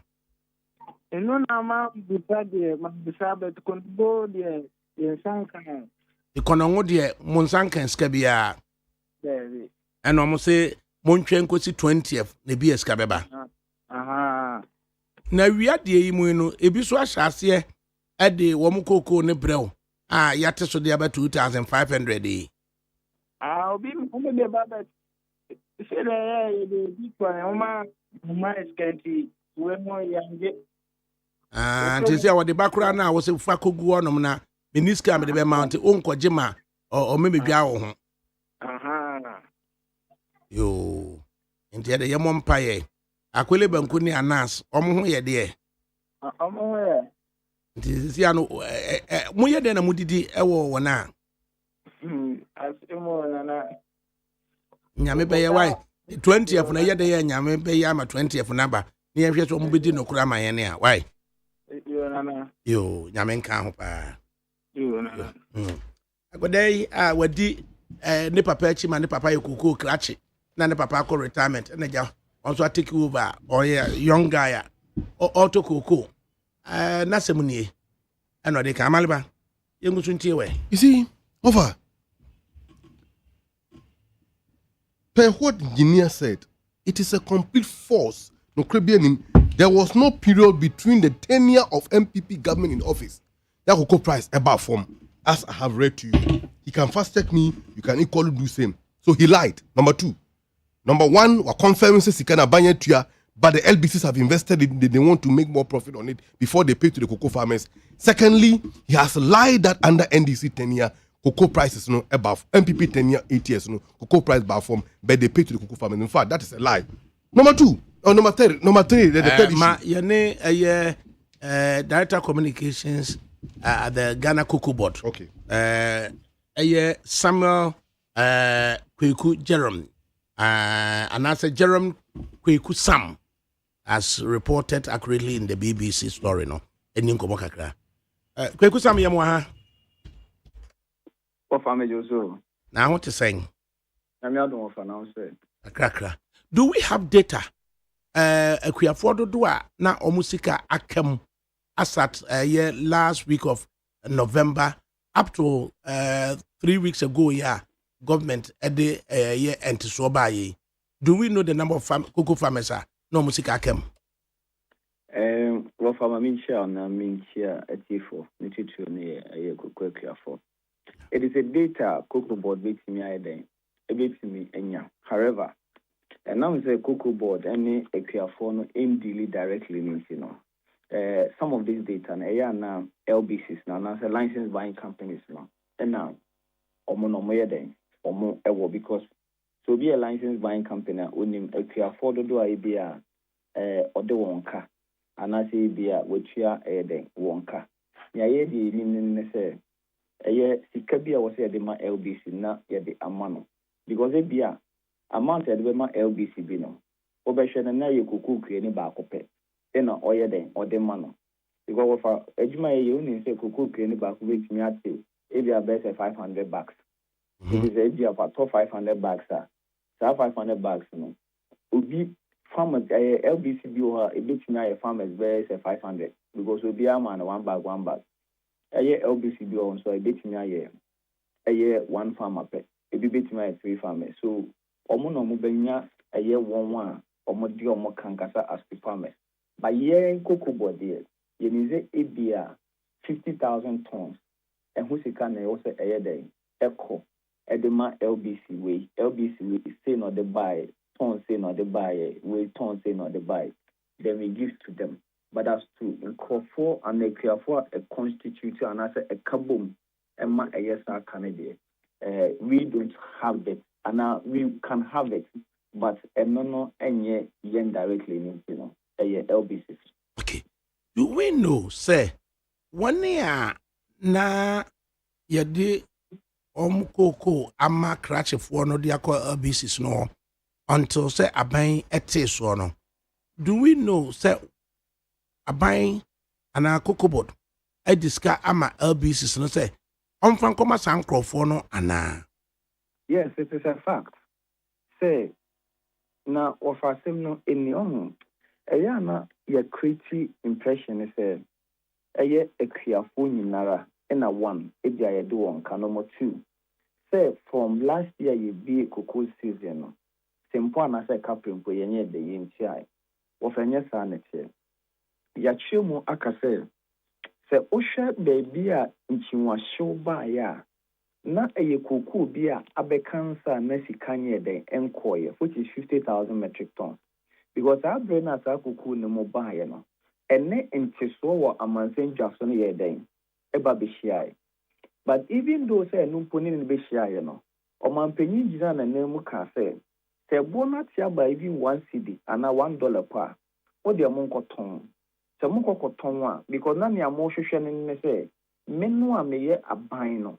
Memma mutumi se bia eswate nti monko ton ne sa buowe ni aka kire bia no mepe bia so sade be ya kuani bia ne kokoo be ka mu no ne sempo ana se kapre onye den onhwe ana eye 3000 eye 625 no nti no sa bre no na won ya to won kokoo ni nara eye bia na won sika eye den won sika eko ena wofa ebio no so no de bema wate asie ye mponi ne se efi 2023 bosia ye koji wa mansenju asoto kuku eye basa no 2024 na eye LBCs na license buying companies in mpono omudi kan eye den eto kuku ni tia ekwiafo ne bibuka ansa na kuku bokadi ohun sika aye den e de abrɛwo Intino, on the basis of that, no, intimi no krempo saabda. Say be a cocoa ye toye yentia and equiafoni na ye duonka. No, that is not the case. However, in fact, I am able to add it to the whole can say the last payment I received was Saturday, December 2025 on Mumu and Akuyanino or Jessica at the Sunday de Premier. So at least up to December 2025. 20 of the mensakenska. Wafa intina ayesa pepe na yeden na etie. However, obi anani de wo 50,000 mu bia no. Then ni pane de ye ne ya adwene se na ni sika anye den. Enkoi because abren na sa kokoo ni mpo no ye nkonko ye den. Enkonko ton ye. Na wafa yen kan sisun so se be ka fro yati yen ekura yati yen sehwi ne ade a ne ye do yen kokoo no. Ni ekoko jisika bosia ne de ababa ye de ebaba beye kopim se owura mahama ne owura rande baye no enhihye foforo kra na ye de ye babe hunu ye se broni no na ye de emma wusika ansana kokoo no watimi ye de watimi ato but inshan kanyame sa 50,000 offer emu be 1.1 billion ye chirimpo de ko 2 billion ye tia eno ni 50,000 no ye tia ye guso aye den ye tia eye sai sika no ma ye den e de free ho ena alongside en so no won so a ye toto omodia na kakra wo mu no eno so no wo fa ye den ye tia emoni ade ya te report take your phone bi mu say omo fa nye den enka won sika emoni ade anhwehwɛ mu ye den ekoso because wo fa the factors yet Sika echo after the announcement, a total of about 4 billion echo after the announcement. Sika echo intino enye the case zebia yemfa sika bia enye den enkoye. In fact, yene a crash no or working from Ulam LBC no. In the last at Friday, okay, so almost this week, Skabeba. As at an or so, almost a man up to 20th. Sika Ebeba, the Yawo Achenium. Now, Cocoa board, means, mutimi ehwe say LBCs no mu discount ma wo mo a in fact onward transaction omakotu akuafo ne ka na Ofa ayi mpanyinfo se dia yefunje ene omen nti no sɛ yɛnyɛ tia LBC ne ka ɛyɛ kuani no na ɛbɛma yɛhunu ne sɛ sika no yɛ dɛn akansa anaasɛ sika no nyɛ dɛn ɛnkansa because ɔno bɛka kyerɛw sɛ sika no ebia wakotua ɛyɛ akuafo no ɛka na ebia in effect onhyiaeɛ kuani no bɛma yɛhu sɛ ebia ɔnyɛ dɛn onhyiaeɛ but yɛwɔ LBC bi wɔ nso a tua ne ka sika no bia enkokra because we di kan a pre-finance the purchase of aye cocoa no into ono no de wo na wo de ne ka directly from Pachawati I say wo na wo de ne ka directly but ono no ekuafo no be hwe na onye den na onde aye wo mo ka edi ando na edi be see current situation bu say pre-financing a wo kan yi possible LBCB I prefer 9 akoto cocoa no at 3,600 at the abremo and then what is the about 2,500 into utrian car went to 3,600 but what 2,500 the anybody suggesting say at the swaboka dia or this kind of quacoto a debt instrument bim this kind of woman not the acovani losses who can say what I am wrong because sika bi a yɛtua biara no ɛyɛ sika a ɛyɛ 3,625 yɛntua any money a ɛyɛ 2,500 yɛntua any money ɛyɛ 2,500 sika bi a yɛtua biara no ɛyɛ 3,625 nti under no circumstance ɛna obi bɛka sɛ ebia yɛate so ama me from kukubo because president directive no ɛyɛ so clear sɛ koko na yate so no yɛ nia afei na ebi egu apaso dia ewo duan a yɛ kɔ akɔte mo ne ade abɛbɔ mo ne ade no ɛno na sa new price na yɛ den cover. But we are so clear with the presidential directive, no, or the presidential fiat, no, and indeed what Cocoa Board also indicated. But pre-financing the bare mono, and yes, say, what pre-financing, but onyam presenting my Cocoa Board. Hoping say in the normal transaction or the baby Cocoa Board, then we do know for now say no LBC, no LBC because offer LBCs no they bring ne a off takers no and I say international buyers no e wo twaka pa if no omo some informations bi intini say wo fa be kaya yente bo ne so nyina no LBCs for nipo na den na e mo because omo no die hu ne say omo adwuma na e kofom because someone te born so a omo counterpart ebia ewo Cote d'Ivoire and other places no omo de omo guso omo ye den omo ye adwuma just because omo bo no esuahwan anase ebia omo aye hu bibi enti no enye the case wa pre-finance for 3,625 crop ye mano 2,600 minjin is abani trimu nya den anase around the tia no unto sana mo ne say ebia a private company be enye den in food up because of this decision no but in relation to cocoa na fina ye deba intini cocoa obi wo ha wa carry from the last maybe about 3 weeks and 2 weeks after say ne buy directive ne buy no eno na bo foforo obede obenya but enye ne a wo de akodada and I said ya turn that bit. Finally, Jerome Kwekusam, head of public affairs, Cocoa Board, say, catch a we say, Obi de cocoa ne bar or advice for almost say, oh, yes, can find more money, more yen, or more from cocoa and cocoa na no my smooth kakrana or multimedia. Is it likely to jeopardize cocoa production and the light crop up to the main crop season? Nana. The light crop pneumonia, you can say per your projections, no. The remainder of cocoa now you share namely about 70,000. Metric tons because now it's mean 580,000 item every month. And meeting your catch yourself as 70,000. And no you share a year anymore. Now you hear me now kakra account because of reverse smuggling. The ones that a Cote d'Ivoire for everyone enya and she are now continue say bima from Eddie Ayeden. Abaha. And we are not looking at a shortage in terms of projections. But what we are seeking to do now, how the bit me tighten your borders now. It be mine the ambifre because of a be gumwa. Sabe, a year infatuation edija. And think I be gumnanka walk tongue, no when young for swampa.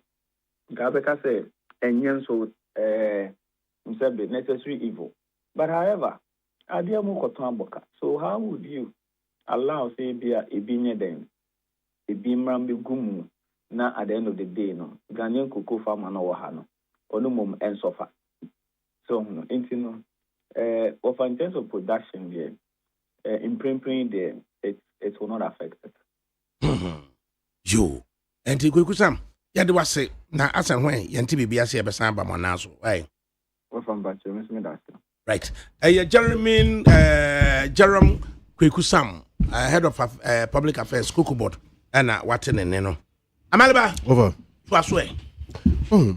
So, the issues have been laid bare by explanations at Jerome Ediamano. Undoubtedly, engineer admitted waha. Say, government through Cocoa Board and a Tokuku, Eukroma. So, no individual with that government approved price, I'll bet me a koto kuku, and the abetu was a bono cost random a committee government into that debt. Nobody can do that. A year price of Cocoa Board announced for the purchasing price for that season, and all the LBCs in the Juma. In any case, engineer 1 year the bedroom say, can of Fourier tire and there was ice, kukum. What for no back can you? Was a crumbs, a ton of shoe.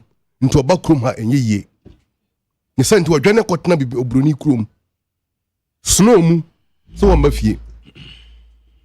Make say, well sit down fe e wo laboni. Ya wadua body wom. Wo MPP ni na akọ na atwa body ama.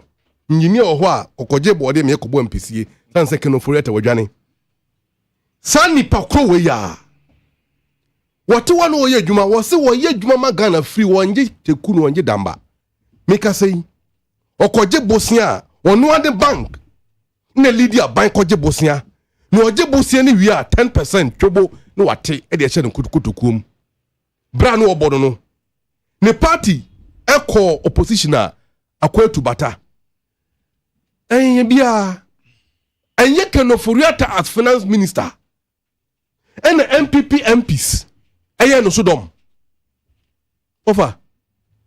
What to kwanyu what could do krotia ura kronumu udu krotia waya chi ohene abona bomo wa bonten what jina hona ubusa se asumdwe wo kronumu enye bia ka asumdwe wo kronumu a ke abo oman hene abomo ewo krotia party na mutia bema mo finance minister oman pedi Kufuor ka say we economic miracle a magician meboa magician no one party for the year no so dom Jay a hand take a bensam any kokotia mo ye gu Ghana for so ye hum don't come and sit here and try to whitewash yourself. O man penye Kufuor do no tie kunwa so kotina Kumasi Ash FM. O say kwabere fo mo kwanya on. Ko mo tina ye mo dia mo ko to man di se mfa me ho na se me dia meya na maye. Awie kire on na mayiase edne nsa benku ka cha himfo so. O mo so ne ntia no. Enti ofa o take for me da say. Oh, and side dwe no ye hunu don't try to come and sit here and whitewash the MPP at all. It won't serve you good. Save your credibility because you are my brother and I would advise you harmlessly. In any case, Dr. Keselato Forsen or Benfumo Kuni or Betna Kunyaso, that Ben Wagner Simpio Swakase, watch $1 no Ashefia Seda, and Okampo vice president, Obiankai. Tell them Mampini Mahama Kaino. We strengthen the city. No man. Kenoforiata ya atoma force intimi nye bintia Ken- say Ken- Kenoforiata better than atoma Over. deal with that issue Kenoforiata nye bibia, and I am showing you. or church or no Fine. If what he is claiming is indeed positive initiatives by him, and his servant attitude towards the people, why has he run away? Why is he not here to defend his own record? We'll not be defending him. We'll not be defending him. Maoni Panankasa met them come defending the record. From 1992, Minister Ben, the party ko put on Jennifer Kuma. Oversee, what we are doing now, very simple. Dr. Keselato Forson will not allow government officials or even department agencies, etc., to overspend beyond allocations are binding amount. There is discipline within the system. Please, can I continue? And then can I say There is discipline. There is discipline within the system. Beyond that, over. Adiaba combined with Ayepa through Honorable Minister for Finance, a commitment authorization. No ministry, no department, no agency of government. The Betimia committed government into a contract without authorization. And you can't even, when the authorization is given, you can't even do so beyond what you are allowed to do. We are making sure that public personnel is guided and managed prudently to ensure efficient management and delivery of good results to the good people of Ghana. So far, so good. In any case, Kenoforiata ewa kunyem. After say Obo Bosiano Atichobo, Bob Bosiano Atichobono, Obo Bosiamo minor boy, you are here praising domestic debt exchange program. You declare Ghana bankrupt, and you are to force in a year free that state of bankruptcy. Let me advise the MPP. In fact, there is a political maxim when your enemies are advising, are killing them, so don't advise them. But let me give them the harmless advice. Hey, For them to gain credibility in the eyes of the Ghanaian public, they must first give credit where it is due. Remember that credit now, people will begin to change their attitude towards them. But even where the credit is positive, now person will sink opponent down because of political expediency. As you are here lying this afternoon, say, Ayampa, government at Tiesikano, the LBCs have invested it. And you are at the same time claim that Cocoa Board from under Motenia, which I have proven to you to be false. Oh yes, I know, man. Ghanaians will not take you serious. I will admit. Ye pobio be kasama Cocoa Kuafua. Me one of them. What for him inside here? Where you can see my boy to papa, my dosa from Mofrasi. This is Sabri. Sabri, I'm Cocoa Kuafua. That's all. Me Cocoa Fu. I want dancing groom. Sa one papa does it is here.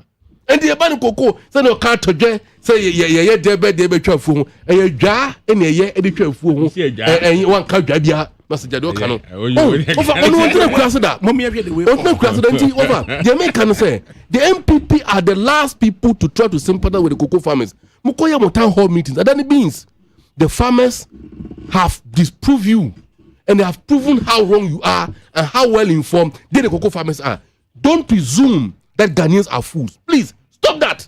At the moment, I'm going to Ghana for a queer force, a general mutim, Yasa mutim, or more drain, or more tin some nasi, Nanche Chimamo de Manu, a Babe Bemuno, a hole and a Ghana for farm serious. Then you're more idea, you only make a ridiculous of yourself. I am not surprised. Some cheap propagandists and spin doctor, Miracle Abuaji, Abuaju, what Ghanaian Fico Coco and their coach prepaid meters, and they want to prepaid. Here you are. Very ridiculous. All right. Mientio say, having listened to the responses at Cocoa Board, head of PR at the Mayan, what are your thoughts? ADAKABRI, I think say Jerome say wa me kasa crank because almost try say downplay the issues at hand at the moment now. They provoke a lot of people. So I mean, what fide yaso ADAKABRI, and Cocoa. License bias ni bi eba so no so look asama to ye no me TSCA what 200 bags they are yet to submit it to Cocoa Board and sana omonya hon krata say yes omato Cocoa ama Cocoa Board but 200 na omato no enyan koduru aban no ho anu nti de omama cheat na omo eche say ya to no ebo na aban na hye no. And I'm saying could draw a bino ho in between time no or my table no so no. So many call a bino new price and what is no and no de ma omo and so almost say go muti omusu. And this did not come from only one person. In fact, just a week ago, me brother back on to cocoa. Then I know catch them say, omunya cocoa sacks no nti me ba me nka ho asem mo no. Me nka say look, only dey we lucky. What 125. And san and kode kwa aban no ho.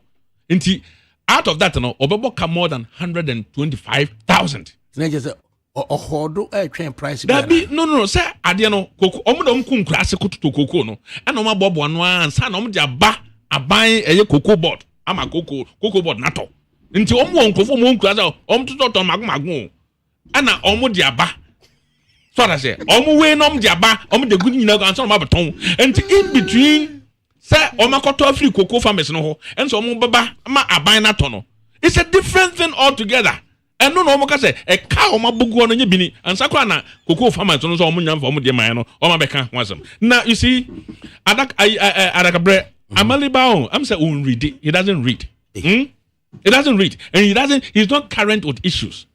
As somebody may can or tia or no try say obe dispute say and you no say cocoa so etiye wabrana NPP time no. I mean, I think that at here for you see this radio station is one of the credible radio stations and bebree na oma omute sisi so call graphic online. 10th August 2017. 10th August 2017. Graphic online. Headline is cocoa producer price to remain unchanged at 475 Ghana cedis. And this is a headline. Graphic icon. And this is the statement. It says the government is to maintain the producer price of cocoa at 475 per bag of 61.5 kilograms for 2017-2018 cocoa season, in spite of the fall in the price of the commodity on the international market. This is a known issue. Only read it. He doesn't read. I don't know. And you go see them. And fair. What I say? Over. Engineer we blame that's why engineer or your politician. Like if you try that's Rosu Jakukusu and things in the top eye. Also mean read it. Good. Brofla what kind won't you say anything? One kind okay can it kind of one kind. What's it if the price to remain unchanged doesn't mean a reduction? Come please. If the price to remain unchanged doesn't mean reduction. Okay, let me read the body of the article again. Let me read it again. Okay. The option everyone say world market price are falling. As a result of that, NDC are buying atiti cocoa bosso. And now Orchard will say there's been an instance our MPP pencil. World market price no falling, yet the prices remain unchanged. Simple English. And I'm asking. And I'm asking. So I will say MPP Ebe Fakuda 2017 to 2025 January 7th. True or false? That facts have been established undoubtedly. Within that period of 8 years, at what point in time na cocoa price at that's what I'm asking you. Okay, let me read it again. And yeah, 2016. Okay, let me read it. Let's forget about 2016. I'm reading this to you, and this was reported on the 10th of August 2017. It says that the government is to maintain the producer price of cocoa at 475 Ghana cedis per bag of 61.5 kilograms for the 2017-2018 cocoa season, in spite of the fall in the price of the commodity on the international market. Very well. That is even the future argument now. It is also engineer say 425. No? What was the percentage of the FOB? It was then when your FOB Utria about 65% and 65%, you are able to maintain the same price because it doesn't affect it. And then when what TLT one or say a year 22,500 krona or the AGN representing 92% of the FOB. When we look at the FOB, we can tell whether it was a good decision, say, woman year unchanged. And now say you still benefited from the unchanged prices. And to swore, so what I say, MPP time, you turn $3,200 per ton. Now see, you swore about $2,100. You more than $1,000.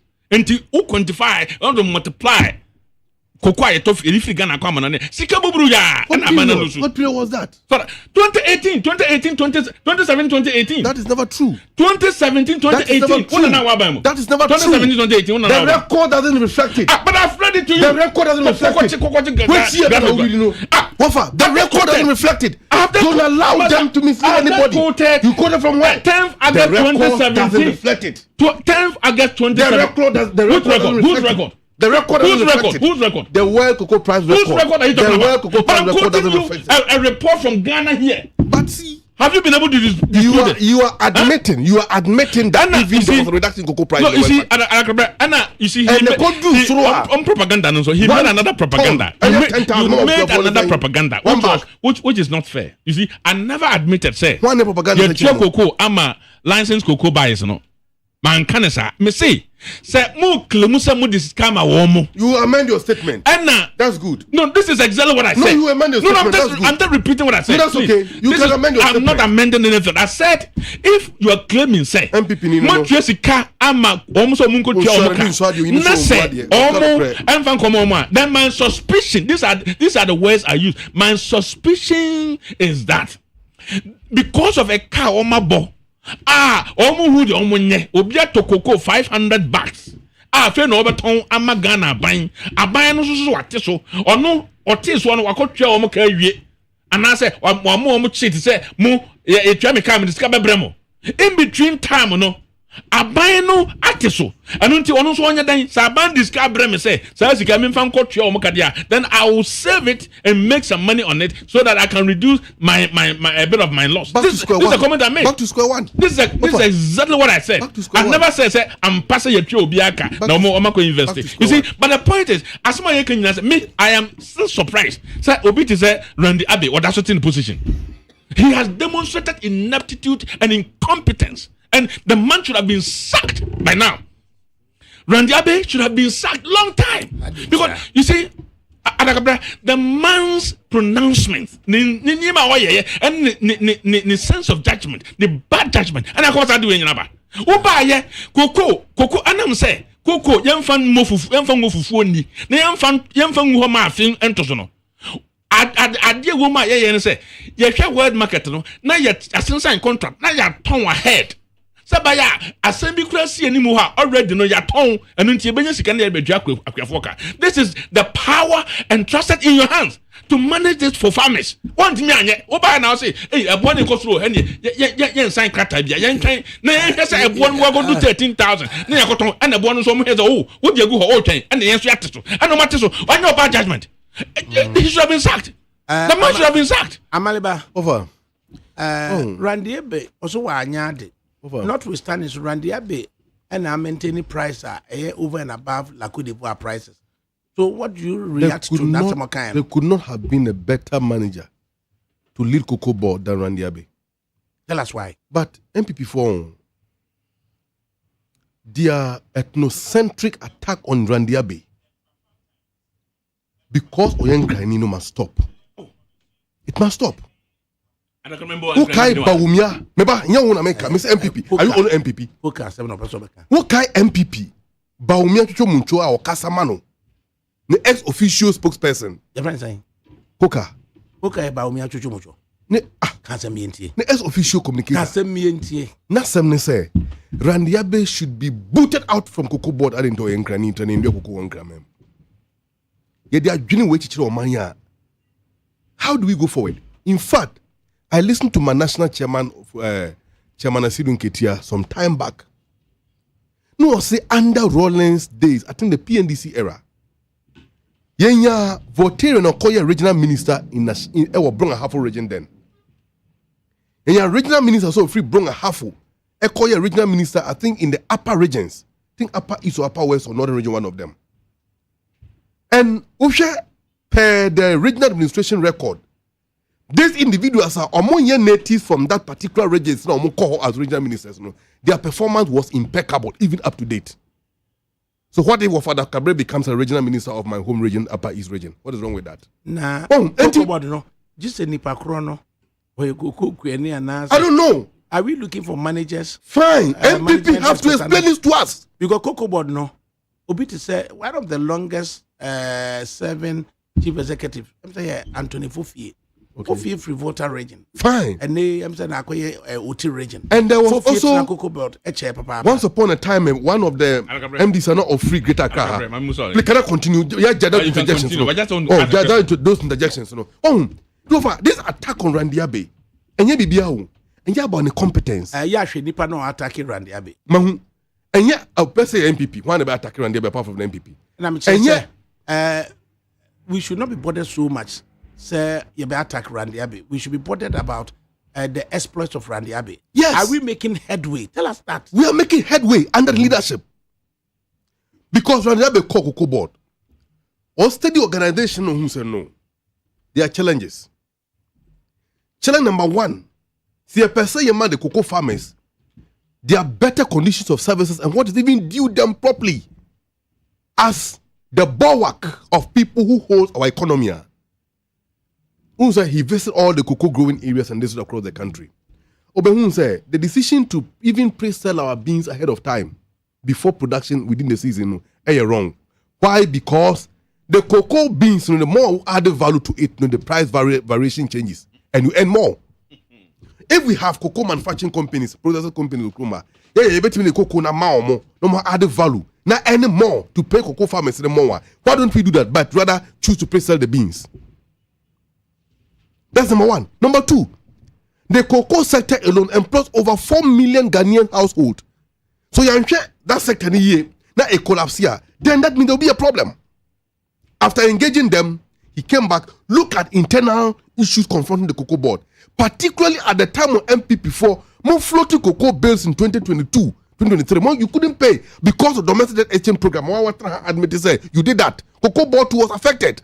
Cocoa bills, almost over 2 billion Ghana cedis you couldn't pay. You left it and pushed the bill up to 2025 September 2025. Randy Abbey inherited that problem. He had to raise money and pay it. Cocoa board, all the agencies and branches are demand the cocoa board. Could you believe they don't even have a vehicles to move around with their operations? Talk about crop science, soil science, to all the divisions, Craig and others, don't even have proper vehicles to work with. Randy Abbey have to use the meager resources generated internally to get vehicles for these agencies so that they can work and be able to sell the cocoa farmers and sell them better. The issue is not about Randy Abbey. The issue is about the problems we're confronted with when he inherited from the MPP. Okay, in any case, when I inherited a bankrupt agency like Cocoa Board, problems with Ember. Did the MPP inherit the same thing when NDC left office in 2016? No. But what like I'm saying, there are investigations going on. That's the present audit. I believe in the coming days, the Attorney General will update the nation about how far they have gone. Okay. We are waiting, and definitely people will be dealt with. And the attack on Randy Abbey must cease forthwith if MPP want to gain some level of credibility before the Ghanaian public, because Peter, it is obvious that the competence of Randy Abbey, they're attacking him simply because he's a guy, and that is very, very uncalled for. Oh yeah, just don't repeat this. Why?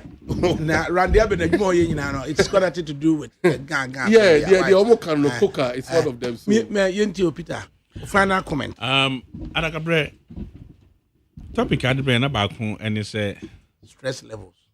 Stress levels I war Parliament. Indeed, Parliament adwuma no editing because document I will be ready as some will be brought for our culture ni nyina just what here now to make sense of it.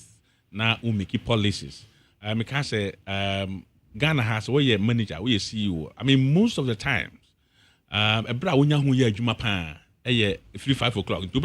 Most of the directors they leave office after 6:37 because that time no be equal. I would mean time can now they read the report assigning so it's so stressful, and I will not deny that. But issue I can answer me. It has nothing with stress level for the new guy who was sworn in on the first day. Yes, what did akofrana kuta no eto for man or tina kunyam no wanta yetia ayi microphone mu bete ho adan ya to wada sound ahodo nam what sound ahodo nam adan yes wan ya yes baba jama na nya na wo ba parliament a ana obedai papa na die be here ni mpaboa say wa woro go sir wa woro papa go on one na so se no ni so ayi animu nate and then my man modern one ba ko enkrama bia so do oh baba akolondo baba jihad baba jihad da ya bona ya bona ya pim gwa wonya oh but speaker say Dr. Siana Baba onye de benia on nani no on rest na nikakra tina on 9 na doctor so on rest na nikakra speaker the guy o papa na on rest na nikakra wow na oh no on rest na nikakra oh wana oh check doctor for to me catch that say anybody arrest we nikakra do not all rest na ni no all rest na first na call parliament no and only one man ya obo no odam you know table no wadam obo na table no wadika na to so wadaso so and this is what he's going to be doing. I mean, it was very sad. You see, now the back one, last and I make a free women. You see, Obiti said Nana Akufo-Addo. He's over 80 years now, and yet this man was so active. Impo, already also you see the spectacle around already BB. Now we're seeing trash no we can picture better than Papa Nada. Look at his age. Even if Akufo-Addo at his age, young guy, to say Baba Jihad. Or no aqua parliament fair day our rompa bogu at the ehwan man eba microphone and so that's it now I think that he who did a contempt of parliament say ubetimi take a shot of a napping but that is live program no more. I mean, it comes on national television. Most of the parliamentary sessions. No, what do? And I don't. Yes, you're born crown. It take office of an empress. Don't forget to say a break across. A break say a break. One concern. Look, with your machine on 9. Not unidi. Oh, no, ADAKABRI. And you don't want to fast. Ghana. And you don't want to fast. And you don't want to fast. Ghana. Oma no parliament. Wouldn't do them yet and come experience room. Experience. And you know, we be our quarter parliament be 16 years. And sana yep amono wako nama wako to Nigeria asaba. Only experience. So I say I didn't go yet. Na me who didn't come to Obama no. In fact, me who didn't come to Obama no. Akwa we. So final comment. Sansa Ghana for 7. Nya ko na tia ya waso it for etri so. Nti omo nwen say wo. Oversee me who picture no. Mashada a critical analysis of the whole thing. Your friend we say strategic nap. Yes. Oh, Dr. Swan Katana. Strategic nap. Strategic and partial nap. I have parliament. Oh. Siesta. Look. Over. Me say oh. I tell me kaya pa. Siesta. Me te class ah. Oh me sorry how much be 2. Me na biom na diache. Me no ka say me ko do fia pe doesn't matter the time me do fia pe. Ma cha na 30 minutes or so me da. A nap is not sleeping. Ufio. Me da. Ufio. Me sorry. Ya born na you 2 penny manyane. Me na biom na ade ache. Yes. Me the be readings all throughout. Yes, me can cancel me ntiase mate. What Baba Jamal did was a partial nap. Oh yes. Partial nap. Doctor so on this over partial nap. ADAKABRI. Over. Unrest nani. When to make kasapa na wadwene mu da ho pefe. Clear. Like I'm telling you, my class obusa me colleagues am no more class on beka. Amalete na baba or reflected painstaking reflection. Yeah, Speaker of Parliament in the age. And so on what in any case, Aji sabi fishes in corner monda. Aye. Inti busa engineer tell what you need saba working. Aye. One na public da busano. Oh sir. Busano so one na bida. What the public da? When you bida. It is the question I'm asking you. And you picture. I've never done it. What the public da? Yate.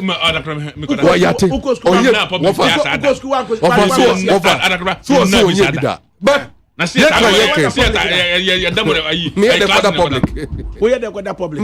public. But me that's why me wan because me nipa anything can happen.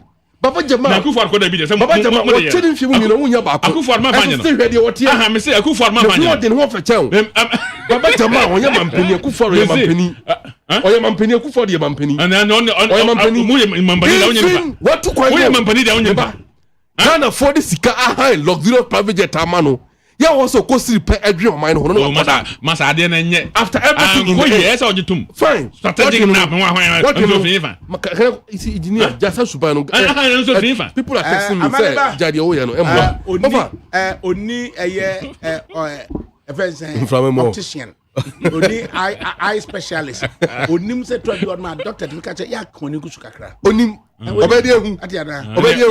O drava no akoni gusu no ahwe. Eti mami. Me se o drava ADAKABRI ya koni gusu na hwe bebi do go pie. Kokolebu teaching hospital. Me ma eye specialist for me no kubusa wo mo. Eye strategic nap no. Obusa Dr. Sewa Akwa. Nebuta Dr. Brookman. Omunyina ye eye specialist. Some na kaje baba jihad. Dr. Brookman kwado basa shia no wo bank hospital or cantonments. Okay. Nebuta Dr. Brookman, nebuta Dr. Sewa Akwa say at what point na okanwani gusu kakra. They advise. I say kwani gusu kakra. Ati ADAKABRI what defend you? What na defend papa ya ma? Strategic nap.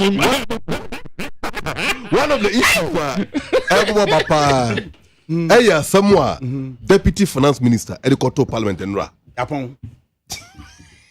One left. Assembly. Chobonkwa. No beto to dia me baba no hwade no. Hwem so betumi a. Now beka. Ya John to mami ensa duku portmanteau. This way chocolate drink. Na kan wo hwe afibian so beri ni waware ni a. This way chocolate drink. Na kan sia. Asew. Udan kan no tumu ho. Me be